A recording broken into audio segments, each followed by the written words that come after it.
I didn't even look at her when he said it. That was the part that stayed with Eliza Ashford long after everything else faded. Not the words themselves, not the laughter that followed, not even the sound of her own carpetbag hitting the dusty platform boards.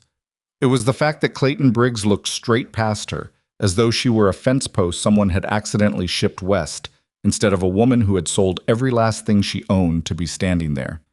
"She's not what I pictured," he said to the man beside him. Loud enough, deliberate. "Send her back." The crowd on the platform didn't gasp.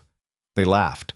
And Eliza Ashford stood in the middle of that laughter with nowhere left to go, no money left to run, and 3 months of hopeful letters folded inside her coat pocket. Letters she would never be able to reread without her hands shaking. If you've ever felt invisible in a room full of people, you already know exactly how this story ends. And if you haven't, keep watching, because what happens next will change how you see everything. Before we go further, if this is your first time here, please subscribe and follow along. I don't want you to miss a single chapter of this story. Hit that like button and drop a comment telling me your city or country. I want to see how far this story travels. Now let's get back to Eliza, because what happens in the next 60 seconds on that train platform? Nobody in Red Hollow saw it coming. The train had been 3 days late. That wasn't unusual for the Western Line in 1883, and Eliza had learned not to count on schedules the way she had once counted on people. Schedules, like people, had a habit of disappointing her at the worst possible moment.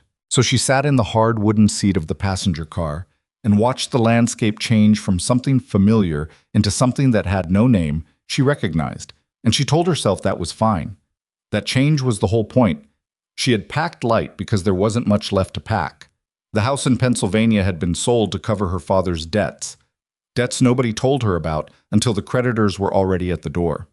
The teaching position she'd held for 4 years at the school on Merchant Street had been quietly given to the new schoolmaster's daughter, while Eliza was still in mourning. And the man she had believed she might one day marry had taken one look at her circumstances and found himself suddenly, conveniently, engaged to someone else. All of that within 14 months. She wasn't asking for sympathy. She had stopped asking for things somewhere around the time she turned 28 and realized that asking and receiving had almost nothing to do with each other. What she wanted, what she had allowed herself to want, carefully, with both hands around the wanting so it wouldn't slip away, was a second chance somewhere that didn't already know her name and all the ways she'd failed to live up to it. The advertisement had been plain and honest. She'd appreciated that. Rancher, widower, established property in Red Hollow, Wyoming territory, seeks capable woman of good character for correspondence and possible marriage. Practical arrangements preferred over romantic ones. Respond in writing to C. Briggs, Red Hollow Post. She had written back. He had written back. They had written to each other for 7 months, long enough for her to believe she understood something essential about the man. I was blunt, practical, occasionally funny, in the dry way of someone who had worked outdoors long enough that sentiment felt like a luxury. He talked about his cattle, his land, his 2 hired hands. He never once mentioned love, and she respected that. It felt honest. She had sold her mother's brooch to buy the train ticket. That was the detail she kept returning to during those 3 days on the train. Not because she regretted it, she had made peace with the decision the moment the money changed hands, but because it was the last thing she had, and now she'd traded it for a future she hadn't seen yet. That kind of trade either worked out or it destroyed you. There wasn't usually a middle ground. When the train finally pulled into Red Hollow, it was nearly noon and the sun was doing something violent to the light off the station roof. Eliza stepped onto the platform with her carpetbag in one hand and her smaller traveling case in the other, and she stood still for a moment, simply looking. Red Hollow was exactly what the name suggested. A raw, sunburned valley town still in the process of deciding whether it was going to become something permanent or blow away in the next hard wind. 24 buildings in varying stages of completion lined the main road. A church without a steeple. A hotel with paint peeling from the sign. Men on horseback, men on foot, women moving in pairs with the deliberate efficiency of people who had no time to waste on standing still. She spotted Clayton Briggs before he spotted her because she had been picturing him from his letters, and he matched closely enough, broad, weathered, the kind of man who stood with his feet slightly apart as though braced for impact. I was with 2 other men, talking, and he hadn't noticed the train stop yet. She should have taken that moment to breathe. Instead, she picked up her bags and walked toward him, because waiting had never done her any favors either. He turned when she was about 6 feet away. His eyes went to her face, then to her bags, then to her face again. Something in his expression shifted, not toward warmth, which she might have expected, and not toward caution, which she might have understood. It shifted toward something closer to embarrassment, as though she were a social obligation he'd forgotten about until it showed up at an inconvenient moment. "Mr. Briggs," she said. She kept her voice steady.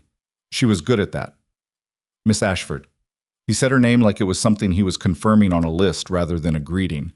Then he looked past her, at the men beside him, and said it, the thing she would remember for the rest of her life. "She's not what I pictured." His friend, a heavy-set man with a red beard who Eliza would later learn was the local saloon keeper, made a sound that was almost but not quite a laugh. The other man didn't even bother to hide it.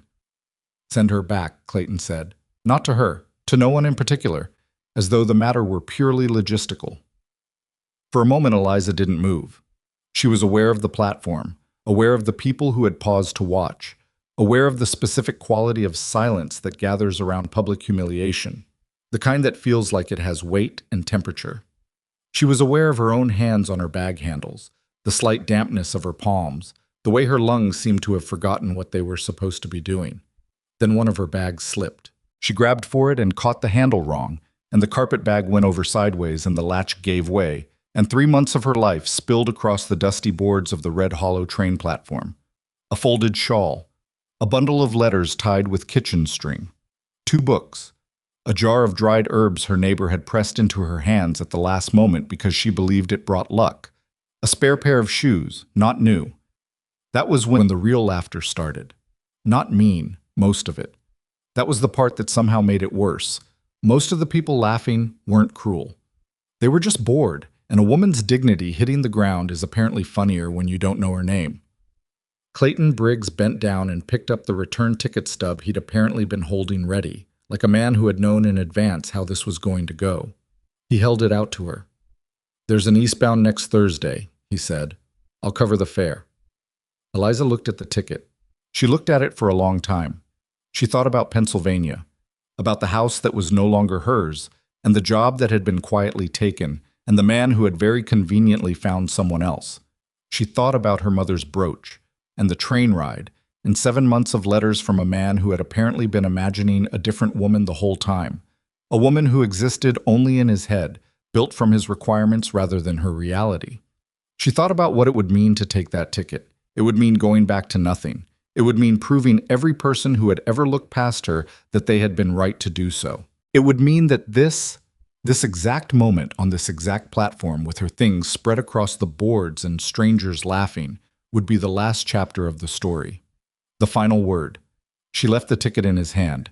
"Keep it," she said. Clayton blinked. He hadn't expected that. She could see him recalibrating, trying to fit this new information into the version of events he'd already written in his head. "Miss Ashford." I heard you the first time, Mr. Briggs." She crouched down and began picking up her belongings.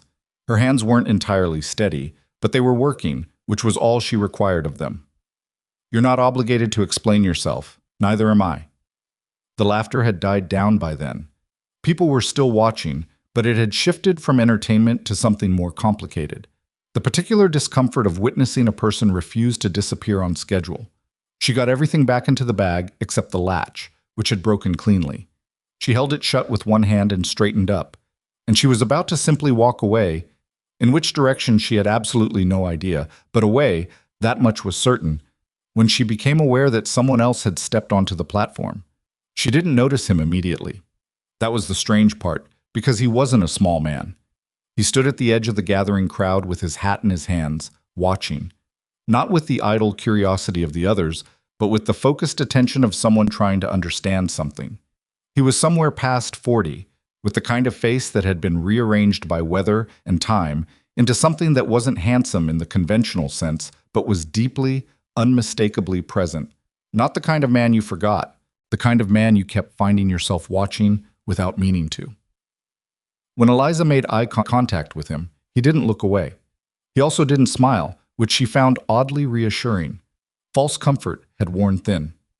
He looked Clayton Briggs. His voice, when he used it, was quiet enough that only the people closest to him would have caught it, but the quality of it made those people go very still. "Clayton," he said. Just the name. Nothing else.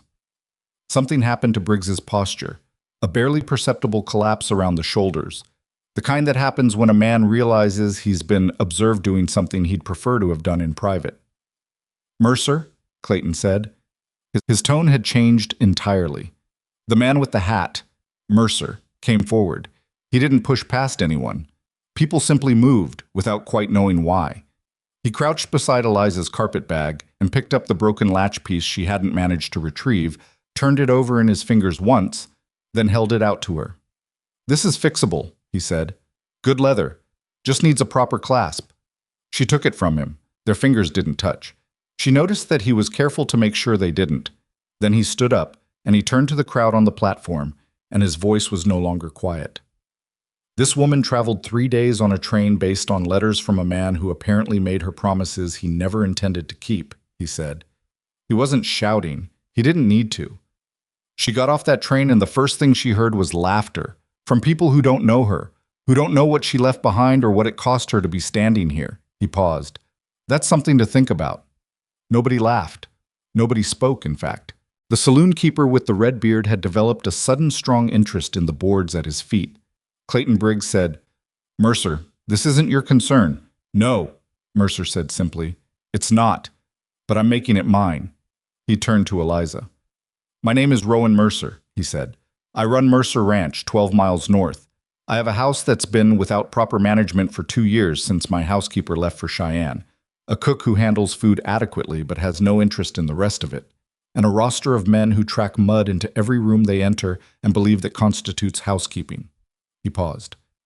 "I'm not offering charity. I'm offering work. Honest wages, your own room, your meals included. 3 months guaranteed, no obligation after that. You leave whenever you decide to leave. At the end of the 3 months or the end of the week, no questions asked." She stared at him. "Why?" she asked. He seemed to consider the question seriously, which she hadn't expected. "Because you need work. Because my ranch needs competent management. And because this valley has just watched something ugly happen, and someone ought to do something other than stand there." He put his hat back on. "That's all. No other reason." Eliza looked at the broken latch in her hand. She looked at the platform, at the people, at Clayton Briggs, who had stopped watching her now, as though she'd already been resolved. She had told herself on the train that she was done making decisions based on hope, that this time she would be practical, careful, deliberate. She had made the decision about Clayton Briggs based on 7 months of carefully exchanged letters, and look where that had landed her. On a train platform in a town she didn't know, her mother's brooch gone, her bag broken, strangers laughing. And now here was another stranger, offering something that, on its surface, sounded reasonable. She knew nothing about him. She didn't know whether he was a decent man or simply a man who was good at the appearance of decency. And she had learned, at some cost, that those two things were not the same. She didn't know this town, this valley, this territory. What she knew was that she had $13 left, that the return ticket would cost her 11 of them, that there was no job waiting in Pennsylvania, no house, no person who was particularly expecting her.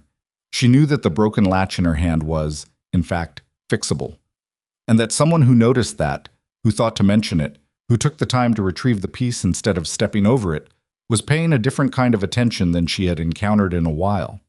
3 months, she said. 3 months, he confirmed. And if I want to leave before that? Then you leave. I'll arrange transport. And you won't? She stopped, chose her words. I'm not interested in any arrangement beyond honest employment. Something moved across his face. Not offense, she thought, but something more like recognition. Miss Ashford, the last thing I need is another complication. I have a ranch under considerable pressure, and I need someone who knows how to run a household and keep records. That's what I'm offering, nothing else.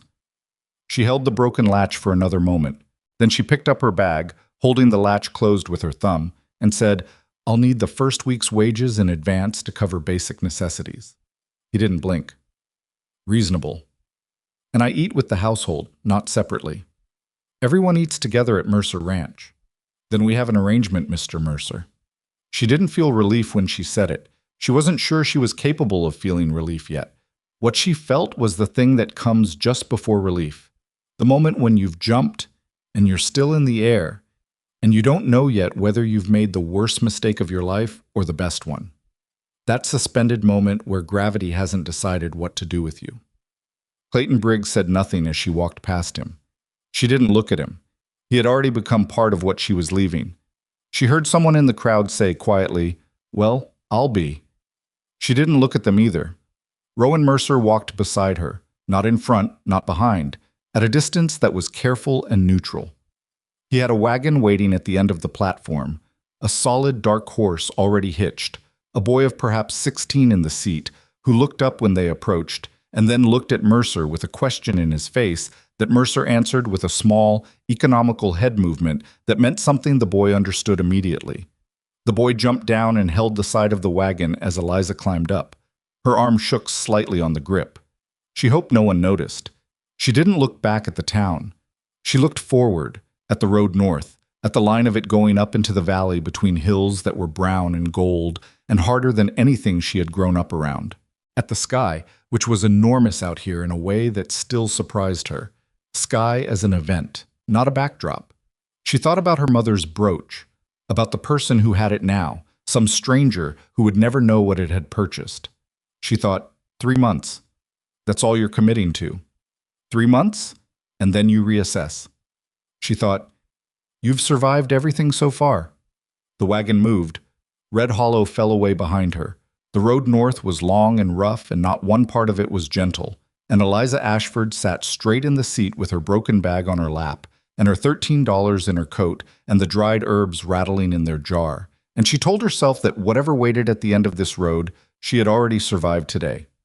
That would have to be enough for now. What she didn't know, couldn't have known, sitting in that wagon with the town behind her and the valley opening up ahead, was that she hadn't left trouble behind when she left that platform. She'd ridden straight into the middle of something that had been building for years, something that had already cost men their lives and would cost more before it was finished. Mercer Ranch wasn't just a place that needed a housekeeper.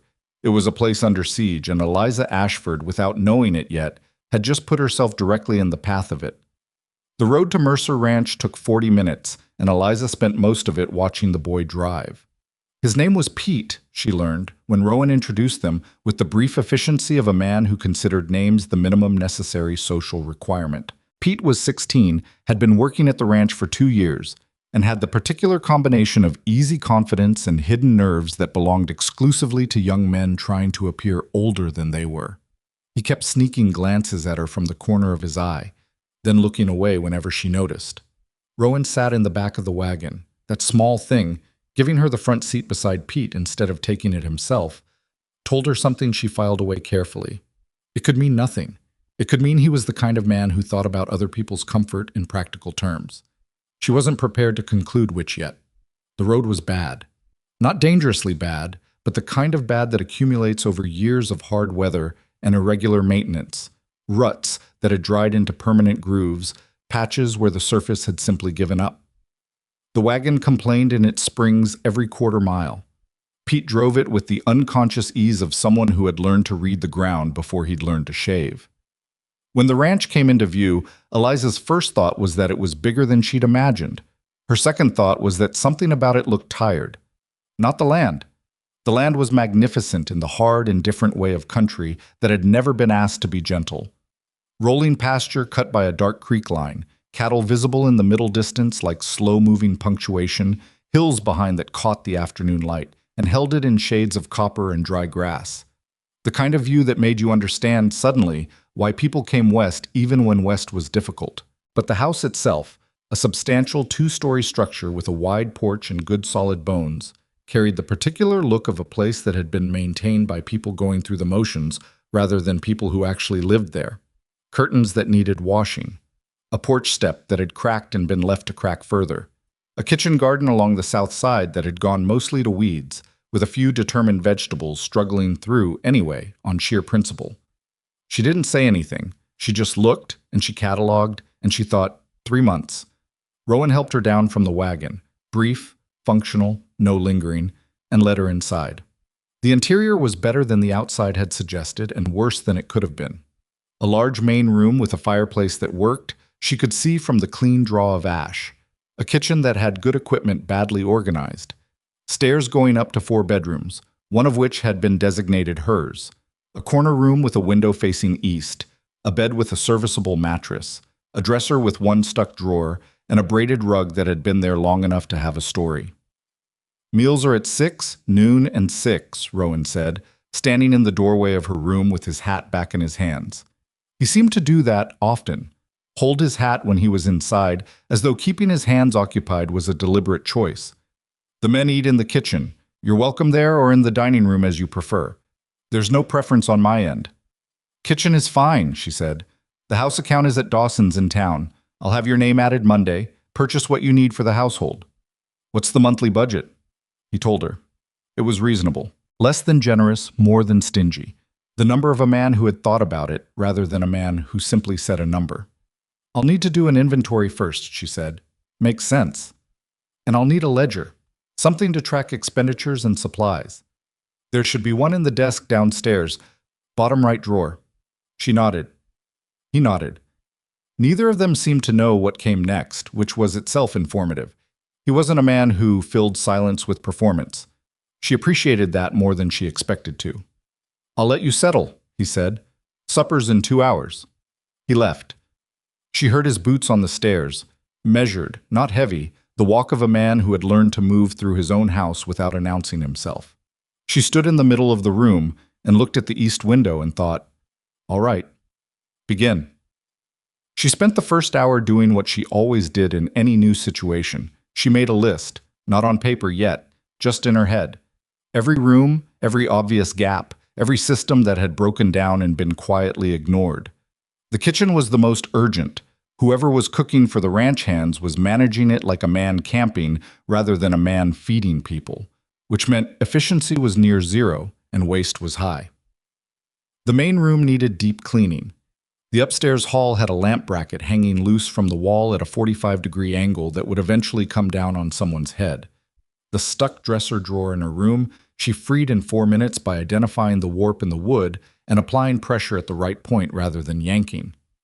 Small things. But small things accumulated. By the time she came down for supper, she had a clearer picture of what 3 months here would actually require. The kitchen that evening held 7 people. Herself, Rowan, Pete, and 4 ranch hands whose names she collected carefully. Decker, a wide, quiet man of 50 who had the hands of someone who had never done anything easy. Walsh, lean and sharp-featured, with the watchful quality of a man who cataloged exits.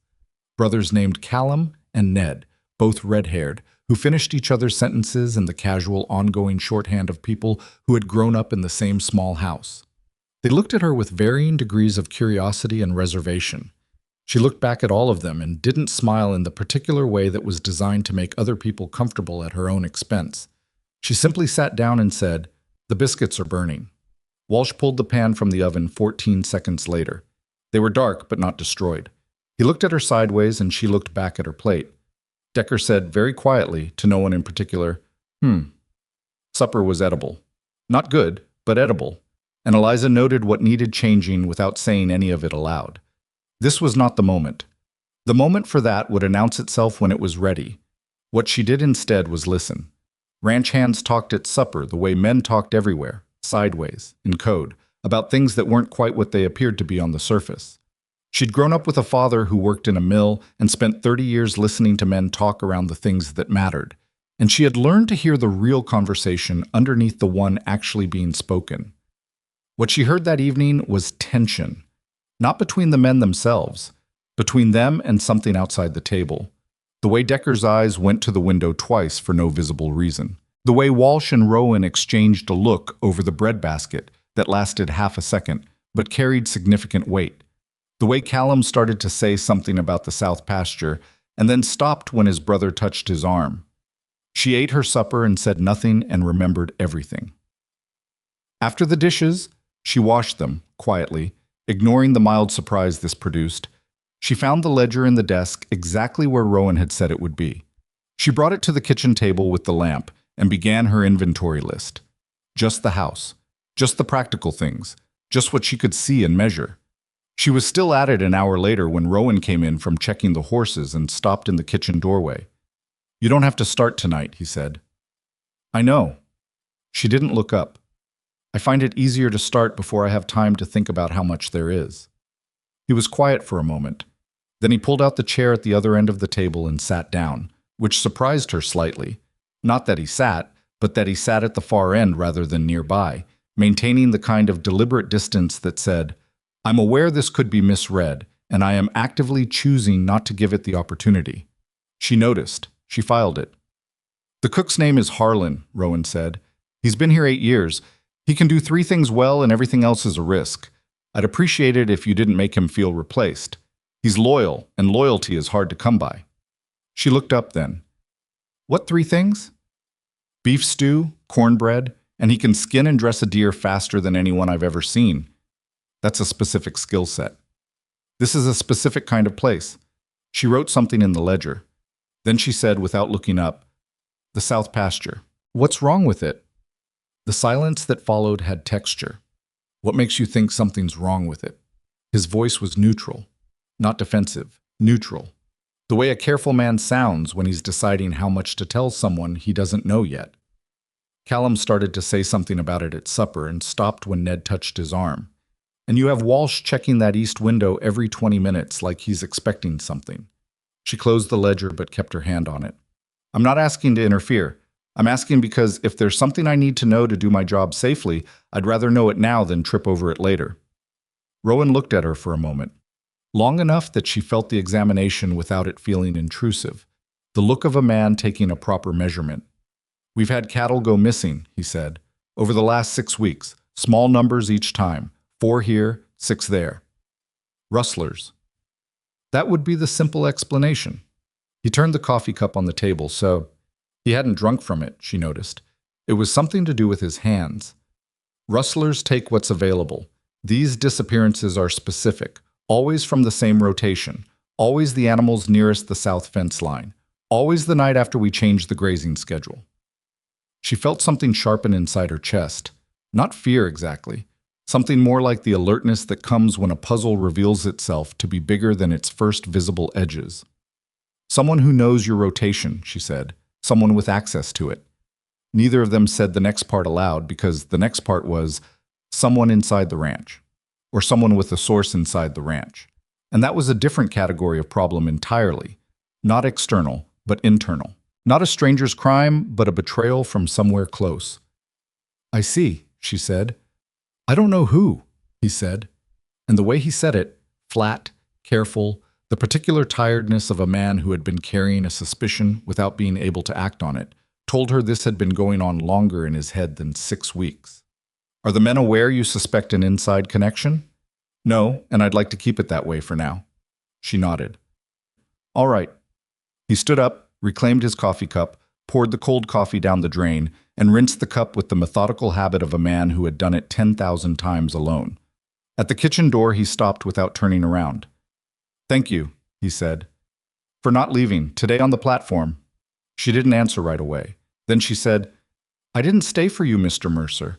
I stayed because going back wasn't a real option." "I know," he said. "That's not why I'm thanking you." He went to bed. She sat at the kitchen table with the ledger and the lamp and thought about what he hadn't said, which was as informative as what he had. The first week passed the way first weeks always did, in a kind of controlled chaos that gradually organized itself into something manageable. Eliza did not attempt to transform the ranch house. She was too smart for that. Instead, she fixed the things that were broken in ways that people tripped over before they noticed. The loose lamp bracket in the hall, the kitchen shelf that tilted toward the wall and made the jam jars slide, the bedroom door on the second floor that had swollen in the frame and required a shoulder to open, which meant it banged every time anyone used it. She replaced it with 2 minutes of planing work when no one was looking. People noticed the results without noticing the changes. That was the point. Harlan the cook watched her with the specific suspicion of a man who expected his territory to be invaded. She didn't invade it. She asked him to show her where things were kept, and then remembered exactly where they were and never asked again, which was apparently the right approach, because by Wednesday he had started leaving the coffee on for her in the mornings without being asked. The ranch hands were trickier. Walsh was the one she watched most carefully, not because he behaved badly, but because he was intelligent and observant in the careful way of someone managing what he showed. He was never unfriendly toward her. He was never quite relaxed either. She couldn't tell yet if that was personality or something more particular. Decker was the opposite, a man whose interior life was essentially visible, the way a well-made piece of furniture shows its construction honestly. He was suspicious of her presence because he was suspicious of change, but the suspicion was uncomplicated and without malice, and it began dissolving around day 4 when she found him trying to repair a harness with the wrong tool and simply handed him the right one without comment. "How'd you know what I needed?" he asked. "I watched my father fix harness for 10 years, she said. "You use a curved awl for the thick stitching." Decker looked at the awl, then at her. "You don't seem like a woman who watched her father fix harness." "What do I seem like?" He thought about it seriously, which she appreciated. "School teacher, maybe. Or someone who ran a household for people with money." "I was a school teacher," she said, "and I ran my father's household after my mother died, and my father was a mill worker who fixed his own equipment or went without. You'd be surprised what a person picks up." Said Decker. It was the same thing he'd said that first evening, but with a different weight behind it. Warmer. The Callum and Ned problem sorted itself out naturally by the end of the first week, because they were young enough to be uncomplicated in their social mechanics. They had decided she was interesting, and that was that.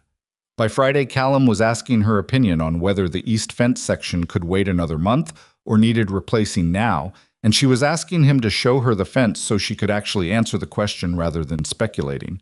And they walked the fence line in the late afternoon, and she asked questions, and he answered, and by the end of it, he had told her more about the layout of the ranch than 2 weeks of her own observation would have produced. She learned the south pasture was 1.5 miles from the main house. She learned the grazing rotation was kept in a written schedule that Rowan maintained in his office. She learned that 3 different people had access to that office on a regular basis. Rowan himself, Walsh, who was the foreman, and Pete, who cleaned it on Saturdays. She sat with that information and didn't know what to do with it yet, so she put it in the ledger. Not in code, but in her own handwriting that read like inventory notes if you didn't know what you were looking for. Then on the 9th day, one of the barns burned. Not the main barn. The smaller one to the north, used for equipment storage primarily, with 2 horses stalled on the west side. Pete got the horses out before the fire reached them, which meant he had been awake and outside in the middle of the night, which was itself a question worth asking. She didn't ask it yet. The fire itself burned for 3 hours before the men got it under control. By dawn, there was nothing left of the north barn but a blackened rectangle and the smell that would be there for weeks. Eliza stood at the edge of the cleared ground and looked at what remained and thought, "This is different. Stealing cattle was economic, calculated, patient. It was the crime of someone who wanted to bleed a ranch slowly, not destroy it in a night, but weaken it over time. A barn fire was different. A barn fire was a message, or an escalation, or possibly both." Rowan stood beside her in the early morning cold, and neither of them said anything for a while. "Lantern?" she asked finally. "The lanterns were stored there," he said, "but they were capped and mounted, not lit." "Any straw bales?" "None stored in that building." She looked at the pattern of burn, the way it had started from the south corner and moved north with the wind, which had been coming from the southeast that night. She had noticed the wind because she always noticed the wind now. "Someone brought something in with them," she said. Rowan didn't answer. He didn't need to. "Rowan." She used his name for the first time without thinking about it and then registered that she had. He registered it too. A small moment, no more significant than a door opening slightly wider than expected. "There's something else you haven't told me." His jaw tightened.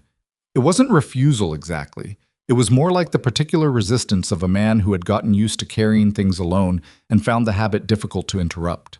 "This isn't the first time something's burned on this property," she said. It wasn't a question. After a moment, "There was a fence line 2 years ago. Before that, a hayrick. Both written off as accidents." He paused. "I thought they were accidents." She looked at him directly. "And now?" "And now I think I've been very stupid for a very long time about something I should have recognized sooner." The honesty in that, simple, undecorated, surprised her. Men in her experience didn't say things like that. They built narratives around their mistakes or buried them entirely. They didn't just hold them up in the light and call them what they were. "You're not stupid," she said. "You're someone who wanted a logical explanation and kept looking for one until the evidence made it impossible." That sounds like a polite way to say stupid. It sounds like a human way to say human. He looked at her then. A real look. Not the measuring one from the first night, but something less guarded. Like he was deciding whether she meant it. She did mean it, which made his discomfort easier to hold.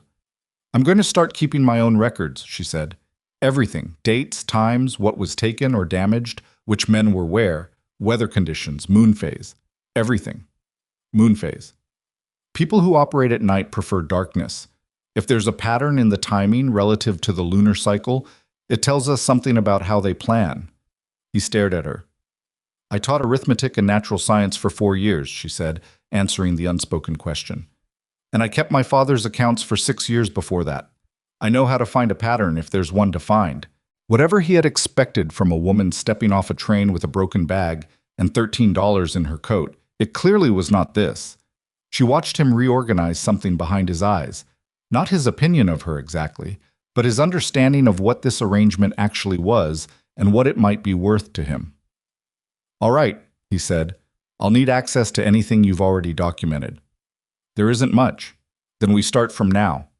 She went back to the house and opened the ledger to a new section and began writing in a hand so small and precise it looked like typeset.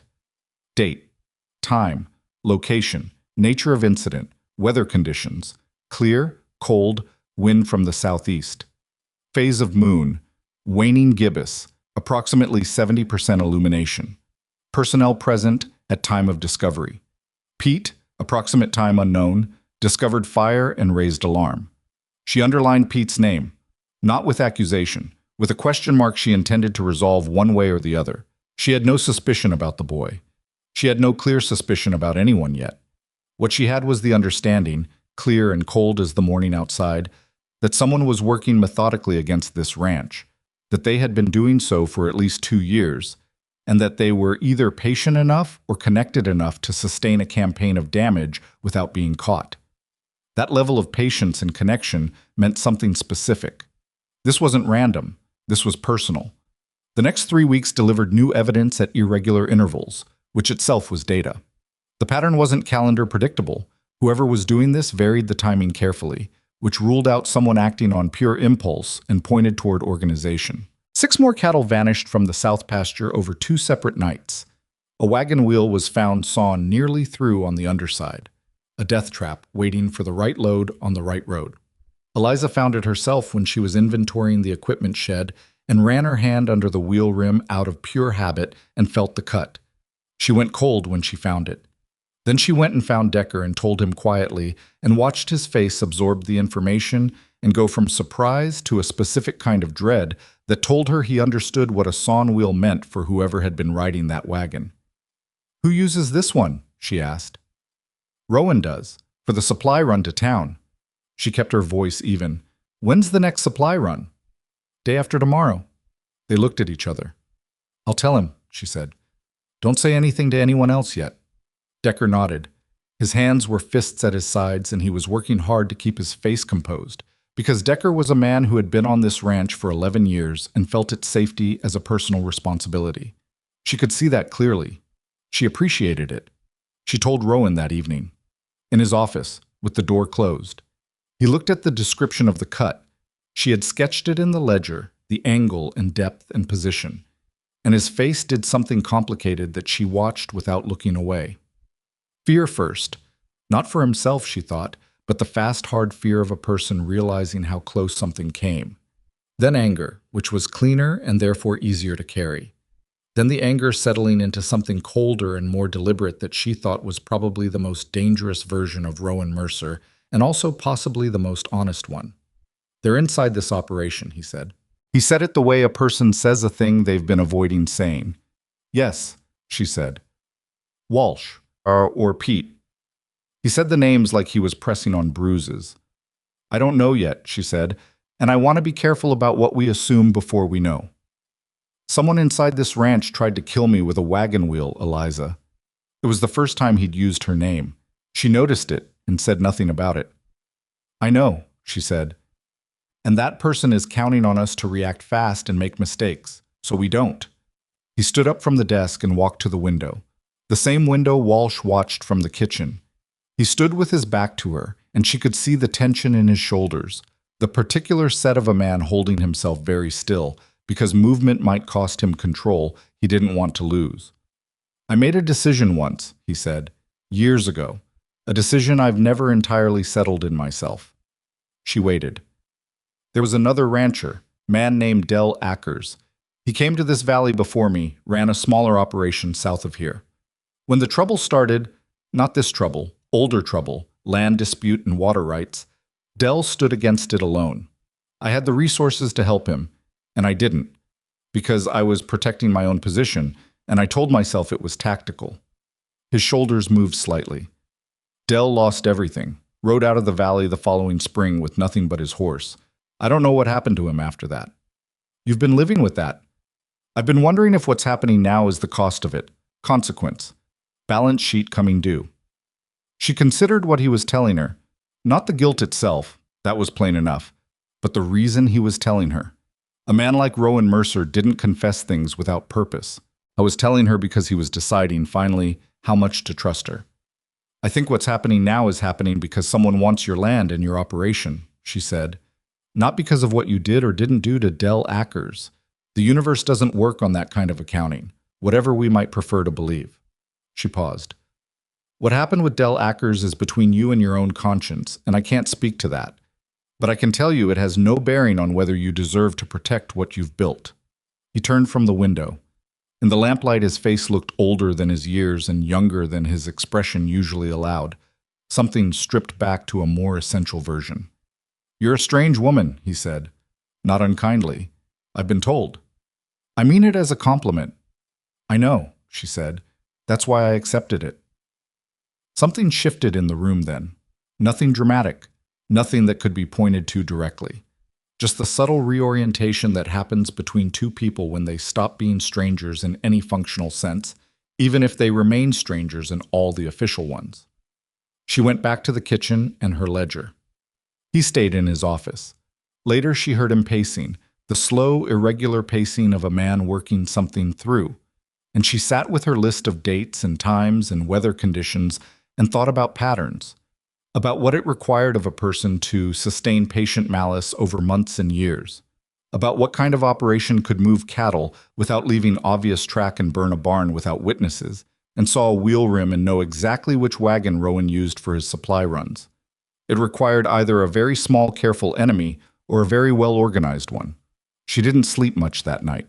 Not from fear, though fear was present, and she wasn't foolish enough to pretend otherwise, but from the particular alertness of a mind that had found a problem it could sink into, and found, much to her own complicated surprise, that the problem mattered. Not just because her safety was connected to it, because somewhere in the last 9 days, between the inventory and the coffee, Harlan left out, and Callum walking her along the east fence line, and Decker's fists at his sides when he looked at the sawn wheel, Mercer Ranch had stopped being a temporary arrangement. She didn't decide that. It simply became true, the way most real things do. Not in a moment, but in the accumulation of small moments that you only recognize later as having amounted to something. She turned a page in the ledger and started a new section. At the top she wrote one line. What does this person need us not to see? Then she started trying to answer it. The answer came from an unexpected direction, the way answers usually did when you were looking somewhere else entirely. It was a Thursday, 5 weeks after Eliza had arrived at Mercer Ranch, and she was in the supply room off the kitchen, doing what she had been doing every few days since that first night, writing in the ledger, cross-referencing dates, building the invisible architecture of a pattern she could almost see but not quite.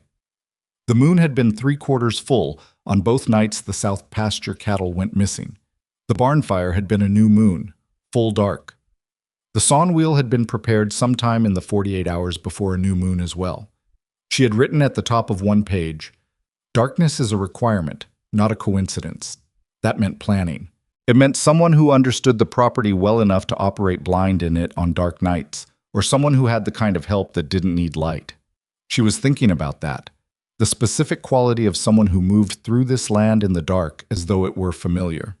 When Pete knocked on the supply room door and said there was a woman at the front door asking for work.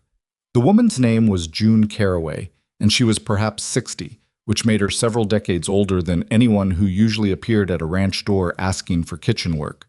She was small and thin in the way of someone who had been hungry more than once in her life and had never entirely lost the memory of it in her body. Her coat was too big. Her boots were the wrong size and had been stuffed with cloth at the toes to make them fit.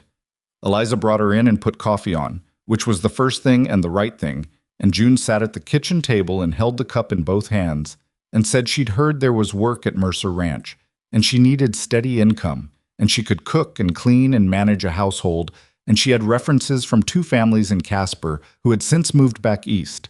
Eliza said the position wasn't open right now, but she could offer a meal and possibly a night in the spare room off the kitchen if the woman needed it. June looked at her over the coffee cup, and something passed between them. The particular recognition of 2 women who had each, at some point, been handed the minimum and made of it what they could. "That's kind," June said. "It's practical," Eliza said. "It's cold out, and I have a spare room." But it wasn't entirely practical, and they both knew it, and neither of them said so, which was its own form of honesty. Over the meal, June talked. Not because she was a talker, but because a hot meal in a warm room have a way of loosening things that cold and hunger keep sealed. She had been in the territory for 6 years, she said. Worked in Laramie first, then a family ranch north of there, then through a succession of positions that paid less and less as the economy in the region tightened and the ranches that had stretched to expand in the good years pulled back to survive the harder ones. Langley's operation took 3 ranches north of Laramie, she said, setting her fork down, and something in the way she said the name, flat, the way you say a word for something you've had cause to fear, made Eliza's hand stop moving above her own plate. "Langley," she said, carefully neutral. "Victor Langley." June said it the way someone says a name they've been trying not to say. "Financier, based out of Cheyenne originally, or so people said, though nobody seemed to know where he actually came from. He'd buy debt from the banks, ranch debt, farm debt, and then he'd start pressuring. If you couldn't pay, he'd offer to settle for partial ownership. If you refused, things would start to go wrong on your property. Missing cattle. Accidents." She said accidents the way Eliza had been thinking it, with invisible quotation marks around it. Then he'd buy the property at foreclosure for a fraction of what it was worth. Eliza set her own fork down. "When did this happen?" she asked. 5, 6 years ago, maybe 7. It started quietly, the way those things do. Then all at once it was everywhere you looked. Another family gone, another operation shut down. June looked at her coffee. Then Langley died. Or everyone said he did. His lawyer sent a notice to the county recorder. The properties he'd accumulated got tied up in estate proceedings, and most people figured that was that. "Most people," Eliza said. June looked up at her. The look of someone deciding how far to go with something. "I worked for a man named Colbert," she said. "Had a small place east of Laramie. He was one of the ones who refused Langley's offer when things started going wrong. Told Langley to his face he'd burn the place down himself before he'd hand it over." June's hands tightened on the cup. 6 weeks after that conversation, Colbert's barn went up. Night fire.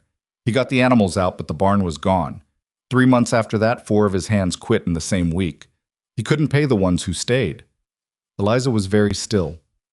"Did Colbert lose the property?" "He sold it. Got less than half what it was worth. Moved his wife and daughters to her family in Colorado." June paused. "Before he left, he told me he didn't believe Langley was dead.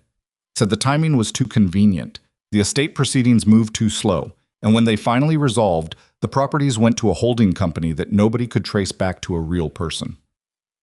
The fire that had burned in Eliza's chest since she found the sawn wheel, low, controlled, the kind of fire that doesn't show smoke, flared suddenly to something larger. She thanked June and showed her to the spare room and sat back down at the kitchen table and opened the ledger to the last page she'd written on, the one that said, "What does this person need us not to see?" She wrote under it, "Victor Langley." Then she underlined it twice. She didn't tell Rowan that night. She wanted to be careful, and care required more than a name and a woman's dinner conversation. She went back through everything she had written and looked at it differently, not just as an accounting of recent damage, but as the signature of a method, patient, organized, designed to create pressure without direct confrontation. It matched. The question was whether Rowan knew the name, and if he did, what it meant to him. She found out the next morning. She waited until the men had gone out to their work and Harlan was occupied in the kitchen, and Pete was in the south pasture on an errand she had specifically invented to keep him occupied. And she went to Rowan's office and knocked, and went in and sat down across from his desk without waiting to be invited. He looked up from the papers he was reading. He registered something in her face and set the papers down. "Tell me what you know about Victor Langley," she said. The color didn't leave his face exactly, but something left it, the available part, the surface that was ordinarily navigable. What was underneath that surface was older and harder and considerably less controlled. "Where did you hear that name?" he said. "A woman came to the door yesterday looking for work. She worked for a man named Colber, east of Laramie. She described a pattern." Eliza watched him carefully. "It's the same pattern, Rowan." He stood up from the desk without seeming to decide to, walked to the window, the same window, always the same window, and stood with his hand flat on the frame, looking out. "Langley is dead," he said. "That's what everyone says. I heard it from 3 separate sources." "What sources?" A pause. "The county recorder, the bank in Cheyenne, a lawyer who handled part of the estate. All official," she said. "All on paper." He turned from the window. "What are you saying?" "I'm saying that a man who manipulated banks, courts, and legal processes for years is exactly the kind of man who could manufacture his own death if he needed to disappear." She kept her voice even. Not because she felt even. Something cold and urgent was moving through her, the feeling of a pattern completing itself into something too large and too organized to be accidental, but because even was what the situation required. June Caraway said the holding company that absorbed his properties after his death couldn't be traced back to a real person. Rowan stared at her. "When did Langley's troubles start in this valley?" she asked. The silence lasted 4 seconds. She counted. "The fence fire," he said, 2 years ago.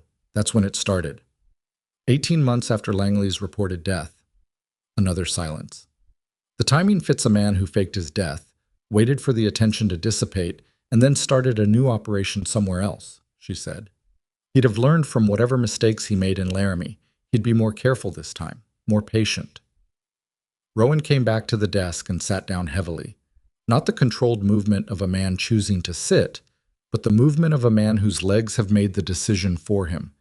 He put his hands flat on the desk and looked at them. "If it's Langley," he said, "if you're right, then this isn't just rustling and property damage." He stopped, started again. "Langley doesn't stop. That's the thing about him, the thing I remember from what I heard years ago. He doesn't stop until either he has what he wants or someone removes the option." "Removed him, you mean?" "Yes." The words sat between them. Eliza said, "We need more than June Caraway's second-hand account. If we go to the county with this and we're wrong, or we're right but we can't prove it, we've shown our hand to someone who has more resources than we do. So what do? We keep building the record. We document everything with the specificity of a legal case, because that's what it may eventually become." She opened the ledger on his desk and turned it so he could see the pages she had filled: dates, times, moon phases, locations, patterns. "And we have to solve the inside problem before we can solve the outside one. Someone on this property is feeding information to whoever is running this operation. Until we know who, everything we plan is visible." He looked at the ledger for a long time. She watched his eyes move across the pages, the dates she had aligned, the patterns she had circled, the question at the top that now had a name written under it. "Walsh," he said. "I don't know." "Or Pete." "I don't know that either." She pulled the ledger back. "I know it's someone with access to your office and your schedule. That's 3 people, including yourself." "You're not including yourself?" "If I were the source, I wouldn't be showing you this ledger." The corner of his mouth moved. Not a smile, not quite, but the precursor to one, the movement that happens before humor arrives. It was the first time she'd seen anything like it on his face, and it was gone quickly, but it had been there. "Fair point," he said. They sat with it for a moment, the particular weight of knowing something dangerous is close, and not being able to see it clearly. I want to test something, she said. It will require your cooperation and your patience and your willingness to tell a controlled lie. He looked at her steadily. What kind of lie? I want to put false information in your rotation schedule, different information for each person who has access to this office. Whichever version gets acted on tells us whose copy was read. The idea landed visibly. She watched him process it, the elegance of it, and then the ugliness underneath the elegance, which was that it required treating people he had worked with for years as suspects until proven otherwise. Pete is 16, he said. I know. He's been with me since he was 14. His mother worked in town and couldn't feed him, and I took him on. I know that too, she said quietly. And I hope more than you know that it isn't Pete, but I can't exclude him on the basis of hoping. Rowan looked at the desk. Then he nodded once, the nod of a man swallowing something difficult. How do we do it? He said. She told him. The plan was simple in architecture and complicated in execution. Rowan would write 3 versions of the next week's rotation schedule, each one moving a specific herd to a specific location on a specific night. Walsh would receive one version, Pete another, and the third would remain in Rowan's desk, accessible to anyone who entered the office while Rowan was out. Each version would send cattle to a different location. Whichever location was targeted would identify the source. The problem was the waiting. There was no guarantee anything would happen within a useful time frame, and waiting while knowing something was wrong had its own particular grinding quality. Eliza managed it the way she managed most things, by staying in motion. There was enough work at the ranch to occupy her hands and a significant portion of her mind, and she used the remainder to think. She thought about Victor Langley, about what kind of man sustains a campaign of this patience, about what he wanted beyond just the land itself, because acquiring land was never really about land. It was about something that land represented. Power, in the most territorial and fundamental sense. The ability to define what a piece of ground was worth and who deserved to own it. She thought about Del Ackers, the rancher Rowan had failed to help years ago. She wondered if Del Ackers' operation had been one of the ones absorbed by Langley's holdings. She didn't say this to Rowan. Some things were better left until the person could receive them. 8 days after they set the trap, on a Wednesday night with the moon at 3/4, 14 cattle went missing from the East Pasture. The East Pasture was the location Eliza had put in Pete's version of the schedule. She was awake when Rowan came to tell her. She had been awake for most of the night, which she hadn't admitted to him or anyone. She was sitting at the kitchen table with her ledger and the lamp turned low and a cup of cold coffee at her elbow when she heard the boots on the porch and the door open carefully. The careful opening of a man who knew there was a woman sleeping in the house, or thought there was. He stopped when he saw her. East Pasture, he said. She had already opened the ledger to the right page. She wrote the date and time and moon phase in a hand so steady that even she was slightly impressed, given that her chest felt like something was sitting on it. Pete, Rowan said, not a question, the flattest syllable she had ever heard from him. We don't know yet how the information moved, she said immediately. Pete's schedule could have been read by someone else. His room, his belongings. If someone else in this operation has access to Pete's things, who would have access to Pete's things? She stopped. Walsh bunked in the same quarters as Pete in the other hands. She wrote Walsh's name in the ledger with a question mark beside it, and a notation about shared quarters. I need to talk to Pete, Rowan said. Not tonight. Eliza, think about what you're going to say to him, she said. If he's innocent and you come at him tonight with this, you've damaged something that can't be repaired, and you've also shown whoever is actually responsible that the trap worked. And we know it. She looked at him directly.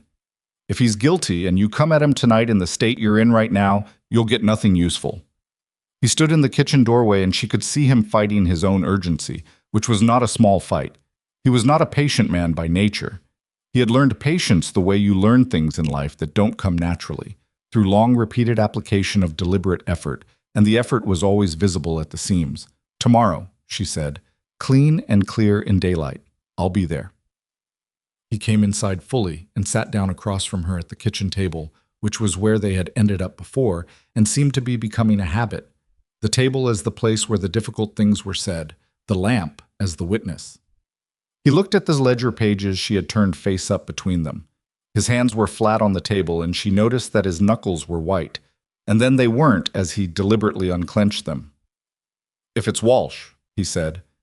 "Walsh has been my foreman for 4 years. He knows this operation as well as I do." "I know. If he's been feeding information to Langley," he stopped, started differently. "I trusted him with everything, the schedule, the finances, the cattle counts. If Langley has had access to all of that through Walsh, then Langley knows this operation as well as you do," she finished. "Yes, that's what I've been thinking about. How do we move against someone who knows everything we know?" It was the right question, the exact right question, and she had been turning it over for 3 days without finding the complete answer yet. "We change what he knows," she said. "The trap we set, that's the beginning of it. We need to make his information unreliable. If he can't trust what his source tells him, he has to come closer to verify it himself. And the closer he comes, the more visible he gets." Rowan looked at her steadily. "You're talking about drawing him out." "Eventually, yes, but not yet. Not until we know everything he knows and we've controlled what we've shown him. And in the meantime, whoever is still inside this ranch keeps feeding him." "Yes," she held his gaze. "I know how that sits." "You don't know how it sits," he said, but not unkindly. "You haven't built something for 15 years and then watched it being dismantled from inside." "No," she said. "That's true. I haven't." What she had done was build something, a teaching career, a household, a life in Pennsylvania, and watched it collapse from outside, through force of circumstance rather than deliberate sabotage. She didn't say that. It wasn't a competition, and it wasn't the point. "I'm sorry," he said after a moment. "That was unfair. It was accurate. Don't apologize for accurate."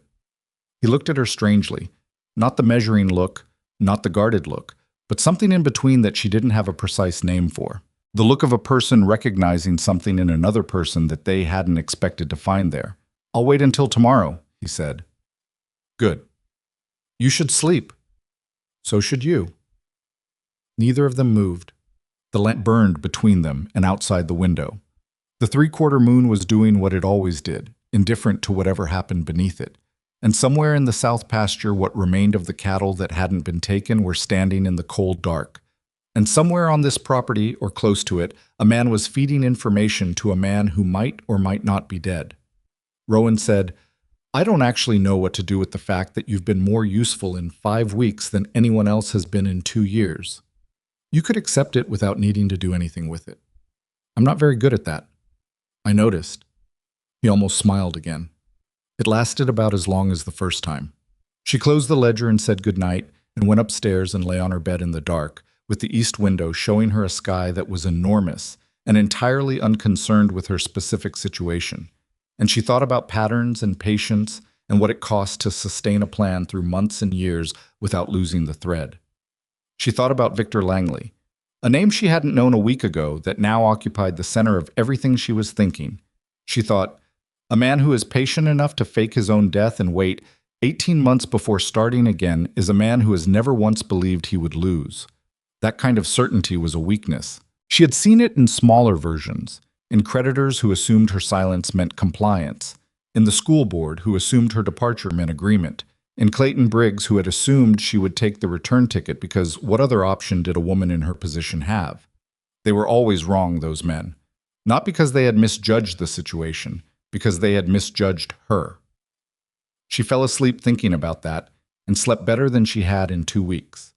The conversation with Pete happened the next morning in Rowan's office with the door closed and Eliza sitting slightly to the side, present but not central, which was the right position for what this needed to be. Pete came in expecting to discuss a fence repair estimate and sat down and found both of them there and understood immediately that this was not about fences. He was 16 and not stupid, which was a combination that made people underestimate him constantly, and Eliza had made a point not to be one of those people. His face went through several things in rapid succession. Confusion first, then a quick scanning kind of anxiety, then something that resolved, slowly, into a specific species of alarm that was not guilt. She was watching for guilt, for the particular narrowing and deflection of someone caught, but was closer to fear on someone else's behalf. "What happened?" he said. Rowan told him about the cattle, about the schedule, about the tests they had run. Pete went pale. Not the pail of guilt, the pail of someone realizing they have been used. Walsh, he said. His voice cracked slightly on the name, and he cleared his throat. Walsh goes through my things. I've seen him. I thought he was checking for, I don't know what I thought. He's the foreman. I figured it was something like inspection. The thing that happened on Rowan's face then was not anger. It was worse than anger, actually. It was the specific devastation of a confirmed suspicion, which is always worse than suspicion itself, because suspicion contains the possibility of being wrong. You're sure it was Walsh going through your things, Rowan said. I saw him twice, my bunk, my coat pocket. I didn't say anything because… Pete stopped. I should have said something. You couldn't have known what it meant, Eliza said. I could have said something, Pete said, harder, not asking for comfort, holding himself responsible, which was both admirable and unnecessary, but very much in keeping with what she knew of him. She looked at Rowan. He looked at her. Walsh had been Rowan's foreman for 4 years. He had access to everything, the schedules, the finances, the cattle counts, the layout of every inch of this property. If Victor Langley had Walsh inside Mercer Ranch, he had a window into the entire operation. Don't change anything, Eliza said to Pete. Don't treat Walsh differently. Don't avoid him or watch him too obviously. Can you do that? Why? Because if Walsh knows we know, it changes what Langley knows, and we need to control what Langley knows. Pete absorbed this with the speed of someone who had been young in difficult circumstances long enough to learn faster than his years should have required. You're going to feed him false information. Yes, she said, for as long as we need to. What do I do? Exactly what you do every day. Nothing more, nothing less. She held his gaze. You're the most important person in this plan right now, Pete. I know that's not the same as being the most comfortable position. The boy, because he was a boy, she kept having to remind herself, 16 years old with a mother in town who couldn't feed him, nodded. He looked at Rowan. I'm sorry, Pete said. You didn't do anything wrong, Rowan said. I should have said something about Walsh going through my things. Pete, Rowan leaned forward slightly. I should have been looking harder at what was happening on my own property for the last 2 years. We're not holding a contest here for who carries the most fault. Something in Pete's face loosened then. Not entirely, but enough. And went back out into the normal morning, carrying the weight of knowing something he couldn't act on, which Eliza thought was one of the heavier things a person could be asked to carry. When the door closed, Rowan sat back in his chair and let out a long breath. Walsh, he said again, just the name, quiet, like something going out. We can't move on Walsh yet, Eliza said. If Walsh disappears or gets confronted before we're ready, Langley will know the operation is compromised and he'll vanish again. We need Walsh exactly where he is until we decide what we're drawing Langley out with. And what are we drawing him out with? She looked at the ledger, at the pages of documentation she had built, the dates, the times, the patterns, the evidence that fit together now into a shape she could almost hold in both hands. The one thing he hasn't been able to get through Walsh, she said, proof of what he's done. Walsh can tell him what's in Rowan Mercer's schedule. He can't tell him what's in Eliza Ashford's ledger because Walsh doesn't know this ledger exists. Rowan looked at the ledger. This is our leverage, she said. Not just documentation for a court case. Leverage. Langley has been operating for years on the belief that there is no consolidated evidence against him, that every rancher he's destroyed was isolated, no one comparing notes, no one building a case that spans the operations he's taken down. She set her hand flat on the ledger cover. He doesn't know about this. Walsh doesn't know about this. We have something Langley has never had to face before.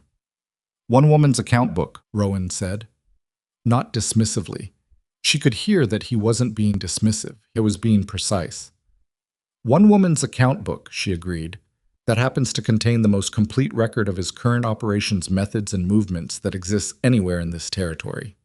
He was quiet for a moment, looking at the ledger the way you look at something you're recalibrating the value of. What do we do with it? He said. We build it bigger, she said. We contact the ranches Langley destroyed north of Laramie. Colbert, whoever else June Carraway knows about. If their accounts match the pattern in this ledger, and I believe they will, then we don't have one woman's account book. We have a case. She watched him think. Watch the specific quality of a man who had been fighting something alone for 2 years, fighting it defensively, reactively, beginning to understand what it might feel like to fight it differently. It'll take time, he said. Yes. And in the meantime, Langley keeps operating. Walsh keeps, yes. And we act like none of this is happening. Yes. She met his eyes. I know what I'm asking. He looked at her steadily. Do you? I'm asking you to keep your foreman in place knowing he's a traitor. I'm asking Pete to carry a secret that no 16-year-old should have to carry. I'm asking you to watch your cattle and your property take damage without responding, possibly for weeks more. She didn't look away. I know exactly what I'm asking.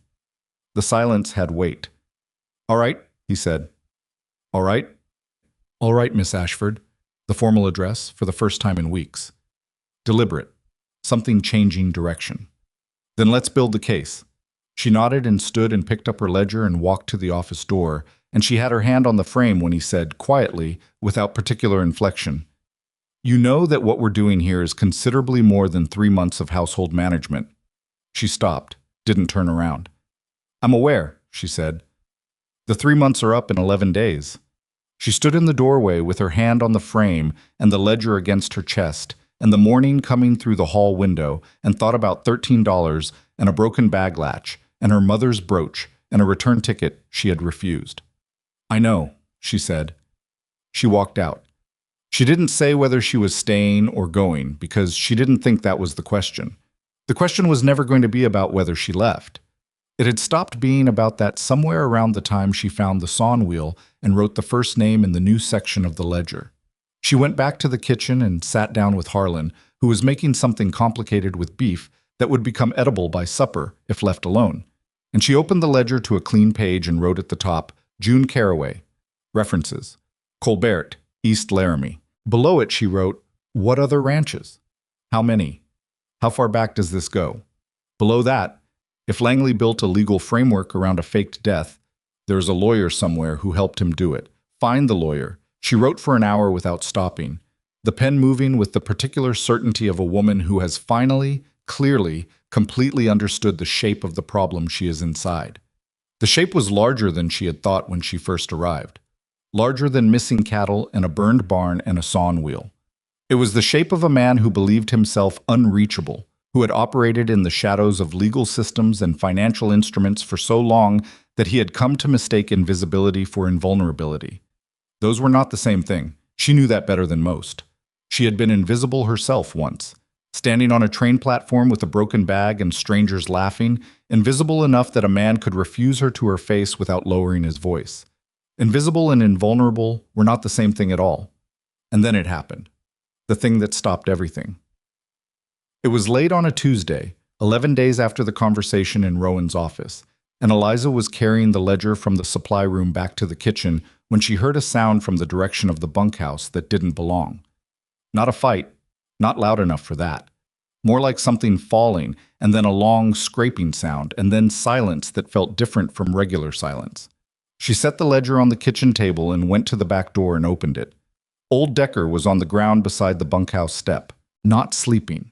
The angle was wrong, and the hand nearest her was pressed flat against the dirt in the way of a man trying to get up and not managing it. She crossed the yard in 12 steps and was beside him before she had time to think about it, and when she got close enough to see his face, she understood that this was not a fall and this was not his heart. He had been shot. Small caliber, in his side. Not an immediate death, but not something he would walk away from without help. He was conscious, which was the only good thing about the situation, and he looked up at her with the expression of a man who has something he needs to say before he runs out of time to say it. Decker, she said. Her voice was steady. She had no idea how. I'm here. I'm right here. Found something, he said. His voice was wrong, too thin, air where there shouldn't be air in it. In Walsh's gear.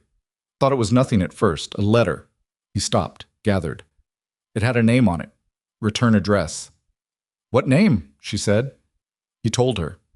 She sat back on her heels in the dirt beside him, and the cold went all the way through her, and the thing she felt was not surprise. She had been building toward this. The evidence had been pointing here.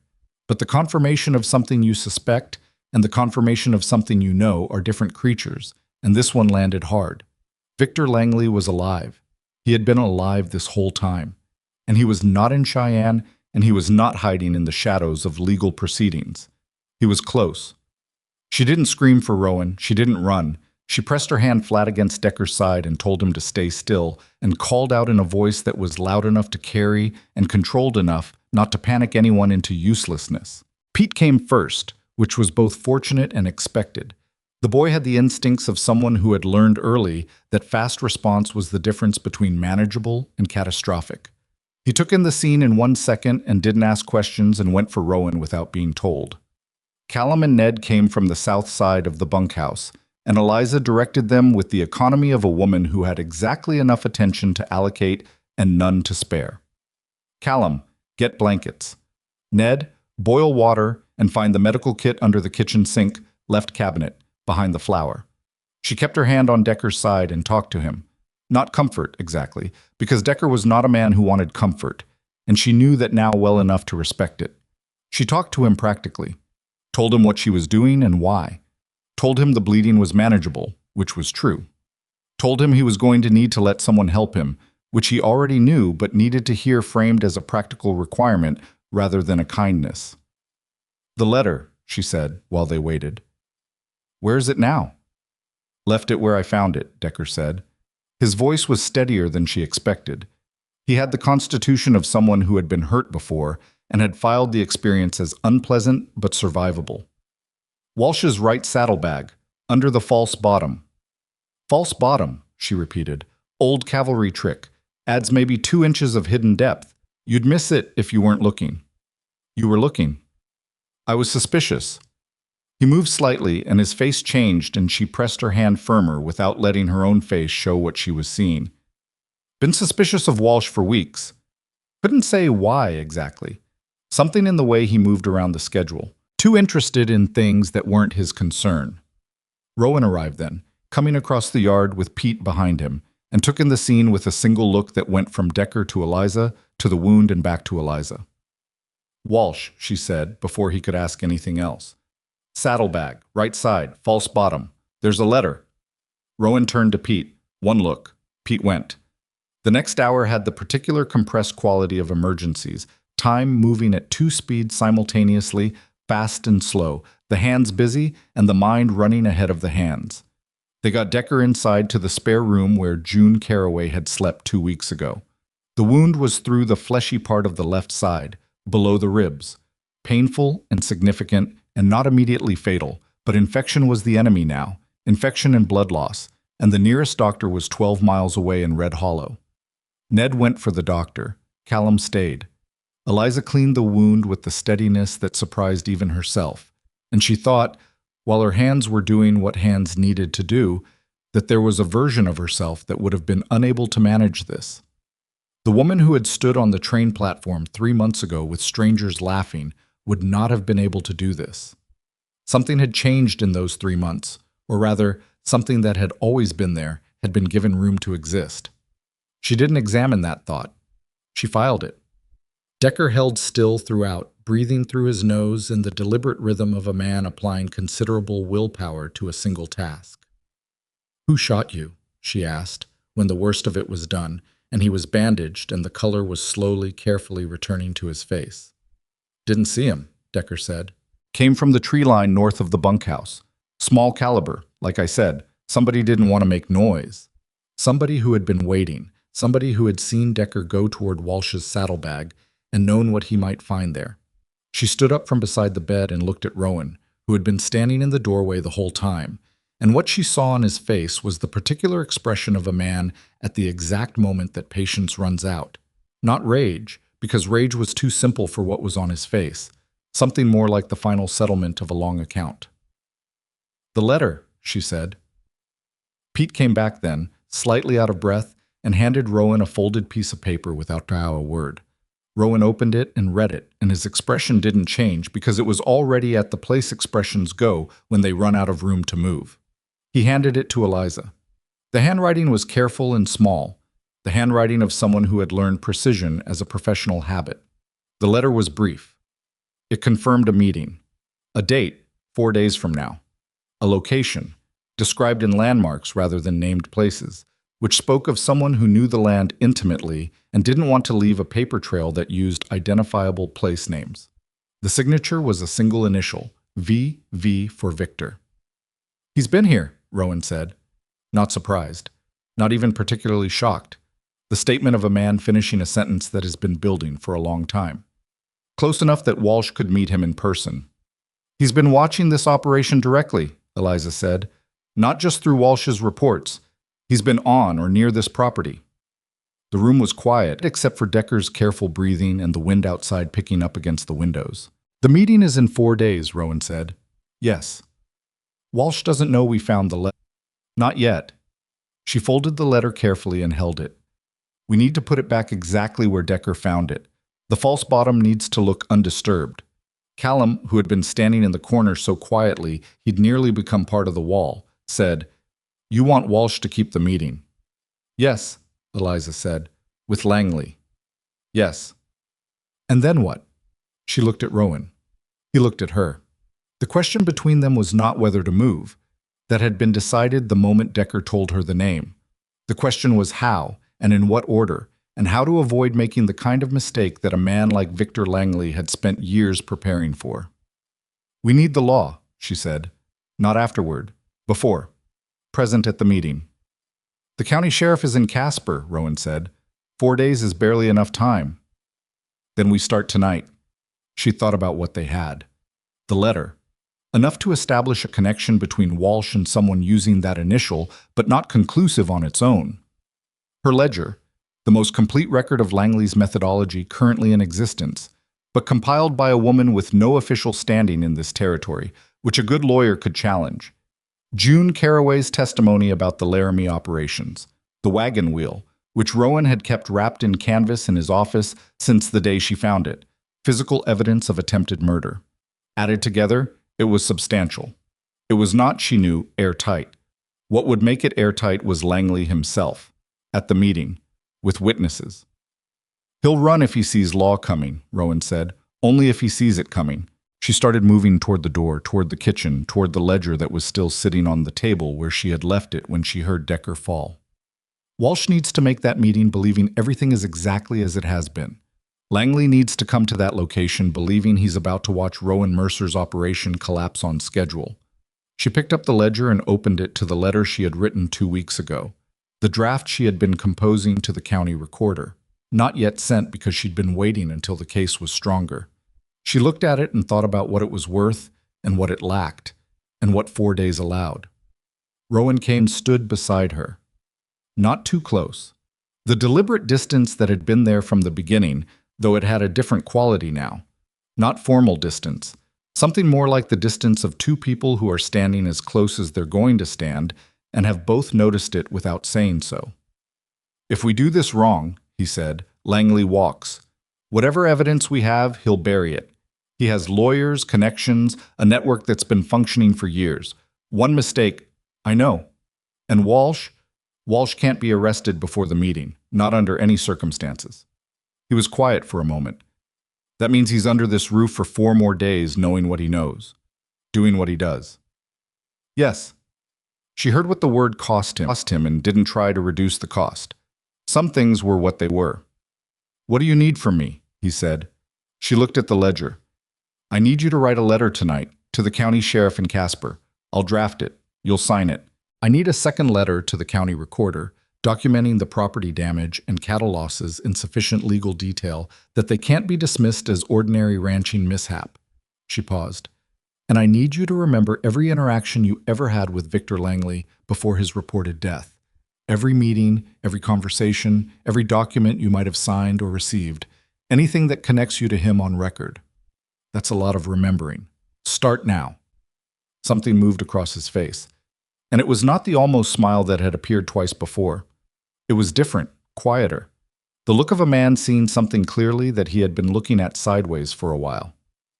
"You came off that train with $13 in a broken bag," he said. She looked at him. "I know," he said. I'm not trying to make a point about that. I'm just..." He stopped, tried differently. I want you to know that what you've done here, what you've built in this ledger, and what you've seen and how you've thought about all of it, it isn't nothing. Whatever happens in the next 4 days." She held the ledger against her chest and thought about her mother's brooch, and the return ticket she'd left in Clayton Briggs's hand, and the east window in her room, and the 3 months that had become something neither of them had a name for yet. "Write the letters," she said. "We can be philosophical about it after Langley is in custody." She turned away before he could see the thing that happened on her face when she said it. Some responses to being seen clearly required privacy. The next 4 days were the longest of Eliza's life, and she had lived through some long ones. Walsh continued his routine with the terrible normalcy of a man who didn't know he had been found out. She watched him across meals and through the kitchen window and in the yard, and she thought about the specific kind of person who could move through a place where they had been trusted, truly trusted, given access to the schedules and finances and daily mechanics of someone else's life, and use that trust as a tool against the person who extended it. She didn't feel what she thought she would feel watching him. She felt something colder, more clinical. The way you look at a mechanism when you're trying to understand how it works rather than whether you like it. Pete was extraordinary. She had not expected him to manage it as well as he did.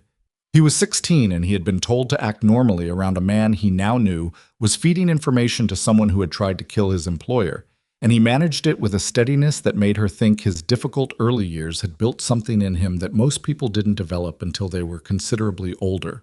She found him in the stable one afternoon, working on tack, and she sat on a hay bale nearby and didn't say anything useful and didn't pretend the situation was less hard than it was.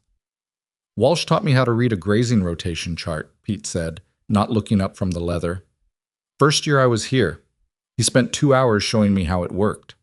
"I know," she said. "That's the thing I keep thinking about." He worked at a stiff buckle with a patience that reminded her of Decker. "He sat down and taught me something I didn't know. That kind of thing isn't nothing." "No," she said. "It's not." "So how does a person do both things? Teach a kid something real, and then—" "I don't know," she said. "I've been thinking about that too. I think some people are capable of genuine kindness and genuine harm simultaneously, and the coexistence of those things doesn't mean either one wasn't real." Pete was quiet for a while. "That's uncomfortable." "Yes," she said. "It is." She went back to the house, and the ledger, and the letters that Rowan had written. She had drafted them, and he had rewritten them in his own hand because the letters needed to sound like him, not like her, and he was more careful about that kind of distinction than she had expected from a man who had given her so much operational authority so quickly. The letters went with Ned, who rode for Casper the morning after the plan was set. The instructions were specific: deliver to Sheriff Aldous Crane personally, not to a deputy, not to a clerk. Wait for a written response confirming receipt and action. Come back fast.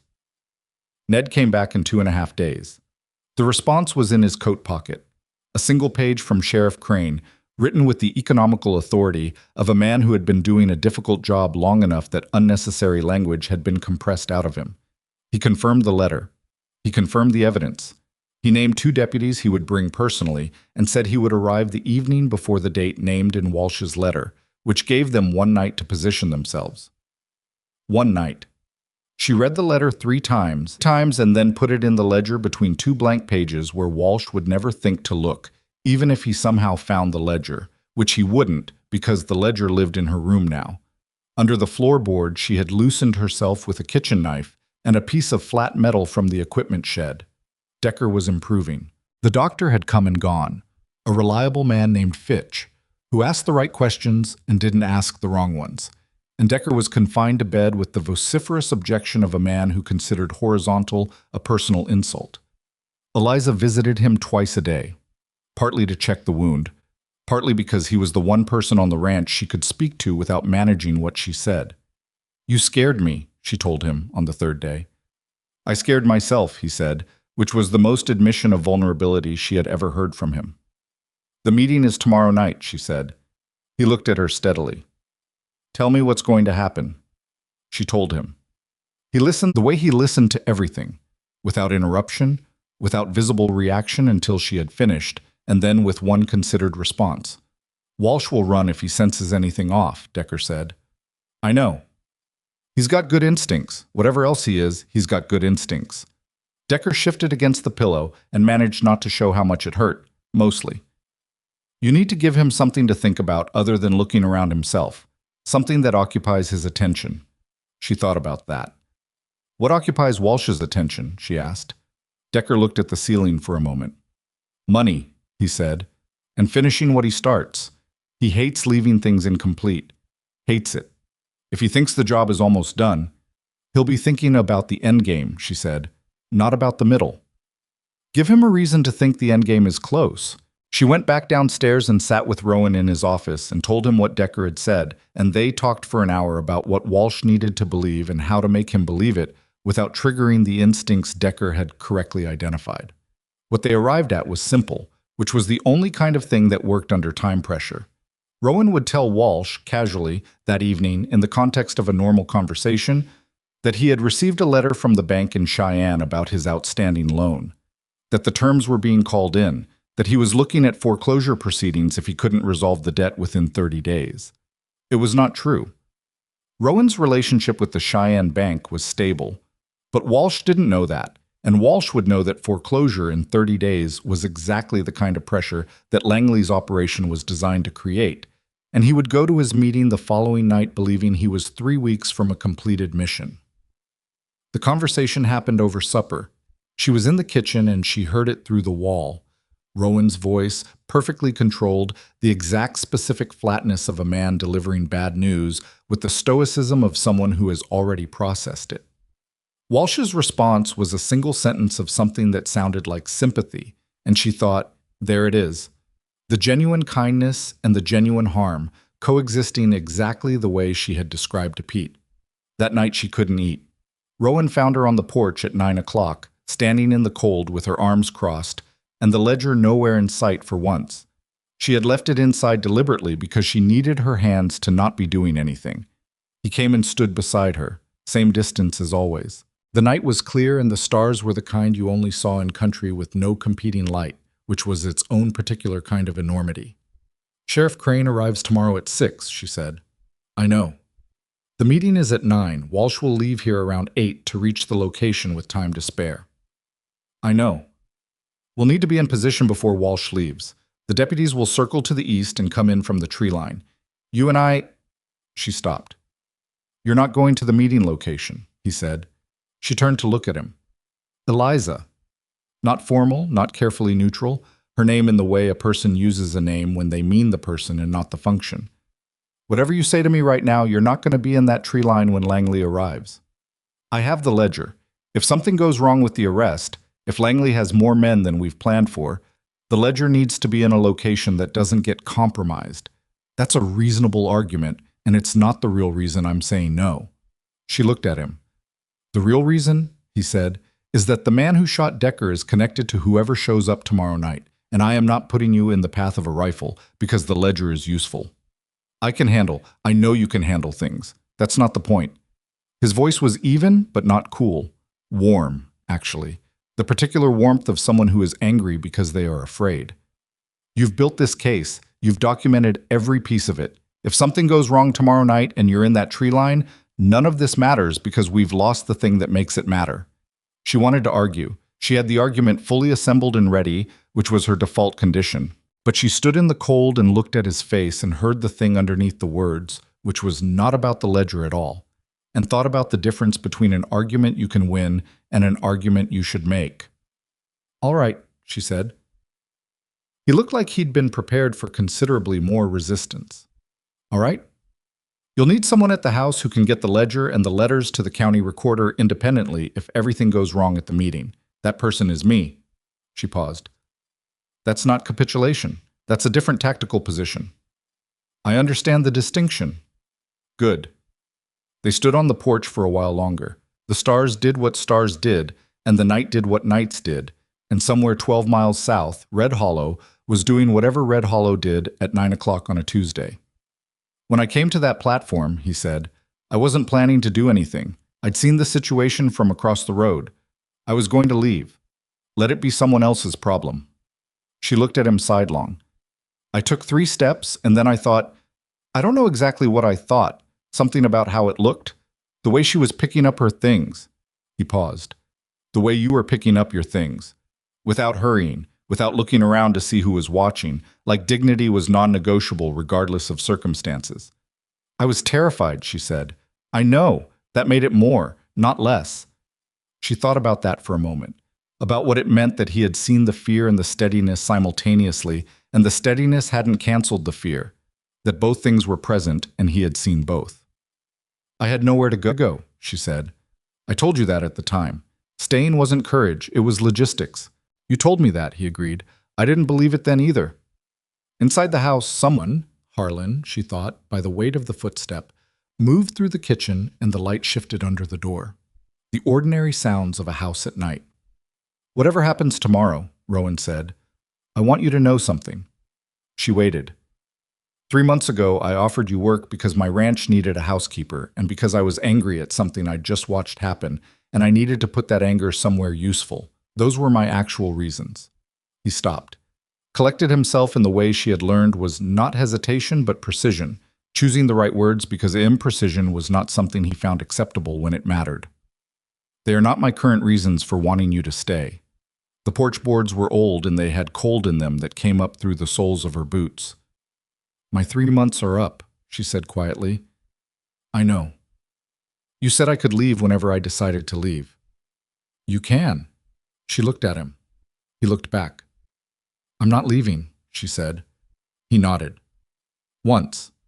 The nod of a man receiving something he had been careful not to expect and was now trying not to show how much it mattered that it had arrived. Good, he said. Then let's get through tomorrow. They went inside. The house settled around them with its particular collection of creaks and warmths, and the smell of Harlan's supper still in the air, and the lamp in the kitchen made the room amber, and Eliza sat down at the table and opened the ledger one more time and checked every page and every date and every piece of the case she had built in 3 months from a broken bag and $13, and the habit of not looking away from things that mattered. She was still at it when the clock in the main room struck 11, and she heard Rowan's boots stop outside the kitchen door. Eliza. I know. I'll sleep. A pause. You won't, but try. The boots went upstairs. She heard them cross the floor above her. The specific path of a man who knew every board in his own house. She heard them stop in the room above, which was his room, directly above where she sat. She closed the ledger and sat with her hands flat on its cover and thought about everything inside it. Every date, every cattle count, every moon phase, every notation in her small, precise hand. The accumulated weight of months of watching and thinking and refusing to look away. Tomorrow, Victor Langley would come to a meeting he believed was the final step in destroying Rowan Mercer. He would not know until it was too late that the woman he'd paid no attention to had built the walls of the trap around him. She went upstairs at midnight and lay on her bed and looked at the east window and did not sleep, but she rested, which was the most her mind would allow. At 3 in the morning, she heard something. It was subtle, the kind of sound that the sleeping mind discards and the wakeful mind catches. A specific quality of movement from outside the house. Not an animal. Too deliberate, too directional. She sat up. She was at the window in 4 steps, and what she saw in the yard was a figure, moving fast toward the south side of the house, staying close to the shadow of the wall. The moon was waning, but there was enough light to read movement, if not detail. It was not Walsh. Walsh's build was long and angular, and this figure was different, shorter, heavier, moving with the specific efficiency of someone who had done this before. Someone who knew where they were going. Someone who had been here before. She turned from the window and picked up the ledger from under the floorboard in one motion, and she was at her door and opening it before the thought fully formed. Langley isn't waiting for tomorrow night. Langley is here now. And he is not coming for Rowan. He is coming for the ledger. Which meant Walsh had known it existed after all. She was in the hallway and at Rowan's door and had her hand flat against it in 3 seconds. And she knocked twice. Hard, not careful. And said his name in a voice that was loud enough to wake him, and no louder because she didn't know yet where in the house the figure was going. The door opened. He was already half awake. She had the sense he hadn't been deeply asleep, that tonight had been the same for both of them. He took one look at her face and the ledger in her hands and said nothing, which was the right response. Someone in the yard, she said, south side, moving toward the house. Not Walsh. Langley. Or one of his men. He moved past her in the hallway and she followed, not because he had told her to or because she was placing herself in his protection, but because the ledger was in her hands and she was the one who knew exactly what was in it and why it mattered, and she was not, in any version of this night, going to stand in a hallway while that knowledge was in motion. They were at the top of the stairs when the south window of the main room shattered. The sound was enormous in the sleeping house. Glass and then the secondary sound of something coming through it, something that hit the opposite wall at speed. Not a stone. A rifle shot. Then another. Rowan had her arm and they were moving. Not downstairs, which was where the shots were coming from, but along the hall to the supply closet at the far end, which she understood immediately when he opened it. Stone-lined, no windows, the original root access that had been built into the house before the cellar stairs were added. The thickest walls in the building. They went in and he pulled the door shut behind them, and in the complete dark of the closet, she could hear her own breathing and his, and the muffled sounds of continued shots hitting the house above and around them, and she held the ledger against her chest with both arms and thought, with a clarity that surprised her, this is what Langley does when he can't use patience anymore. This is what he does when he's been patient for years, and the end is right there and something has gone wrong. He knows, she said. Walsh told him about you, Rowan said, about the ledger. In the dark, his voice was close, closer than the careful distance they had maintained for 3 months. She could feel the warmth of him, which was the ordinary human warmth of a person nearby. And she thought about the train platform and the broken latch and $13 and the east window in her room, and she thought, if I had taken the return ticket. The rifle goes quiet, she said. He'll come inside. Yes. Then he'll look for us. Yes. And when he doesn't find us immediately, he'll know about the cellar access, Rowan said. If Walsh has told him everything else, he knows about this. The shots outside had stopped. The silence that replaced them was the most frightening thing she had ever heard in her life, and she had heard some frightening things. She felt Rowan move in the dark and heard him doing something with the floor. The cellar access, the original one that predated the main stairs, a hatch that opened down and could be bolted from below. Get below, he said. Stay down, stay quiet. Do not come up regardless of what you hear unless I tell you to or unless you have to. Rowan, the sheriff arrives at 6. His voice was very steady. The steadiness not of a man who wasn't afraid, but of a man who had decided that fear was not the operating condition right now. It's 3 in the morning. That's 3 hours. 3 hours is a long time. I know. A pause. Get below. She went down. He bolted the hatch from below and handed her the lamp they'd grabbed from the supply closet. Not lit, not yet, because light under a hatch was visible. And she sat in the stone-walled underground dark with the ledger in her lap and listened to the house above her. She heard footsteps after 7 minutes, heavy, deliberate, moving through the main room and toward the stairs. Not rushed, the footsteps of a man who believed he had time and control of the situation. She heard a voice, muffled by the floor, but audible. A man's voice she had never heard before. Not Walsh. Older. The voice of someone accustomed to speaking in rooms where people listened because they had no choice. Victor Langley. Alive. In this house. Above her head. She pressed one hand flat on the ledger and sat absolutely still in the dark, and breathed carefully and thought, 3 hours. Hold for 3 hours. Then she heard Rowan's voice, from somewhere in the house, controlled and deliberate. And she heard what he said, and she understood, and she reached for the lamp and held it without lighting it, and made herself very small and very still, and held the entire case, all 3 months of it, in her arms in the dark. And she waited. Rowan's voice came through the floor in fragments, the way sound always traveled through old wood and stone. Enough to follow, not enough to catch every word. But she caught enough. He was talking to Langley, not arguing, not threatening, talking. The measured, unhurried voice of a man who had decided that the only weapon available to him right now was time, and he was going to use it with everything he had. She understood what he was doing. He was keeping Langley in conversation, keeping him in the house, keeping him talking instead of searching, because a man talking believed he was in control of the situation, and a man who believed he was in control stopped looking as carefully at the edges of it. 3 hours. That was what Rowan had said. Sheriff Crane at 6. She looked at the lamp in her hands and didn't light it. The dark was absolute down here. Stone walls, stone floor, the cold of deep earth that didn't change with the seasons. She could feel the ledger against her chest where she held it with one arm, the other hand flat on the floor beside her for orientation. She breathed carefully. In through the nose, out slow, the way she had learned to breathe on the worst days in Pennsylvania, when the walls of a situation closed in and panic was the least useful available response. She listened. Langley's voice was audible, now that she had oriented to it, older than she had imagined, which was irrational because she had known he was old, but the voice of a villain assembled from other people's descriptions always arrives slightly wrong in person. He sounded like a banker. Reasonable cadence, educated vowels, the kind of voice that got listened to in rooms because it sounded like it had something worth hearing. She understood suddenly and viscerally how he had operated for so long, not through force primarily, but through the appearance of legitimate authority, through sounding like the kind of man whose paperwork you signed without reading carefully enough. She caught pieces. Should have taken the offer years ago, could have avoided all of this. You're not the first man who thought holding on was the same as winning. And Rowan, when did you decide faking your own death was the right play? That couldn't have been a quick decision. Getting him to talk. Getting him to explain himself, which was the particular vanity of men who had operated in secret for too long. The desire, finally, to be known.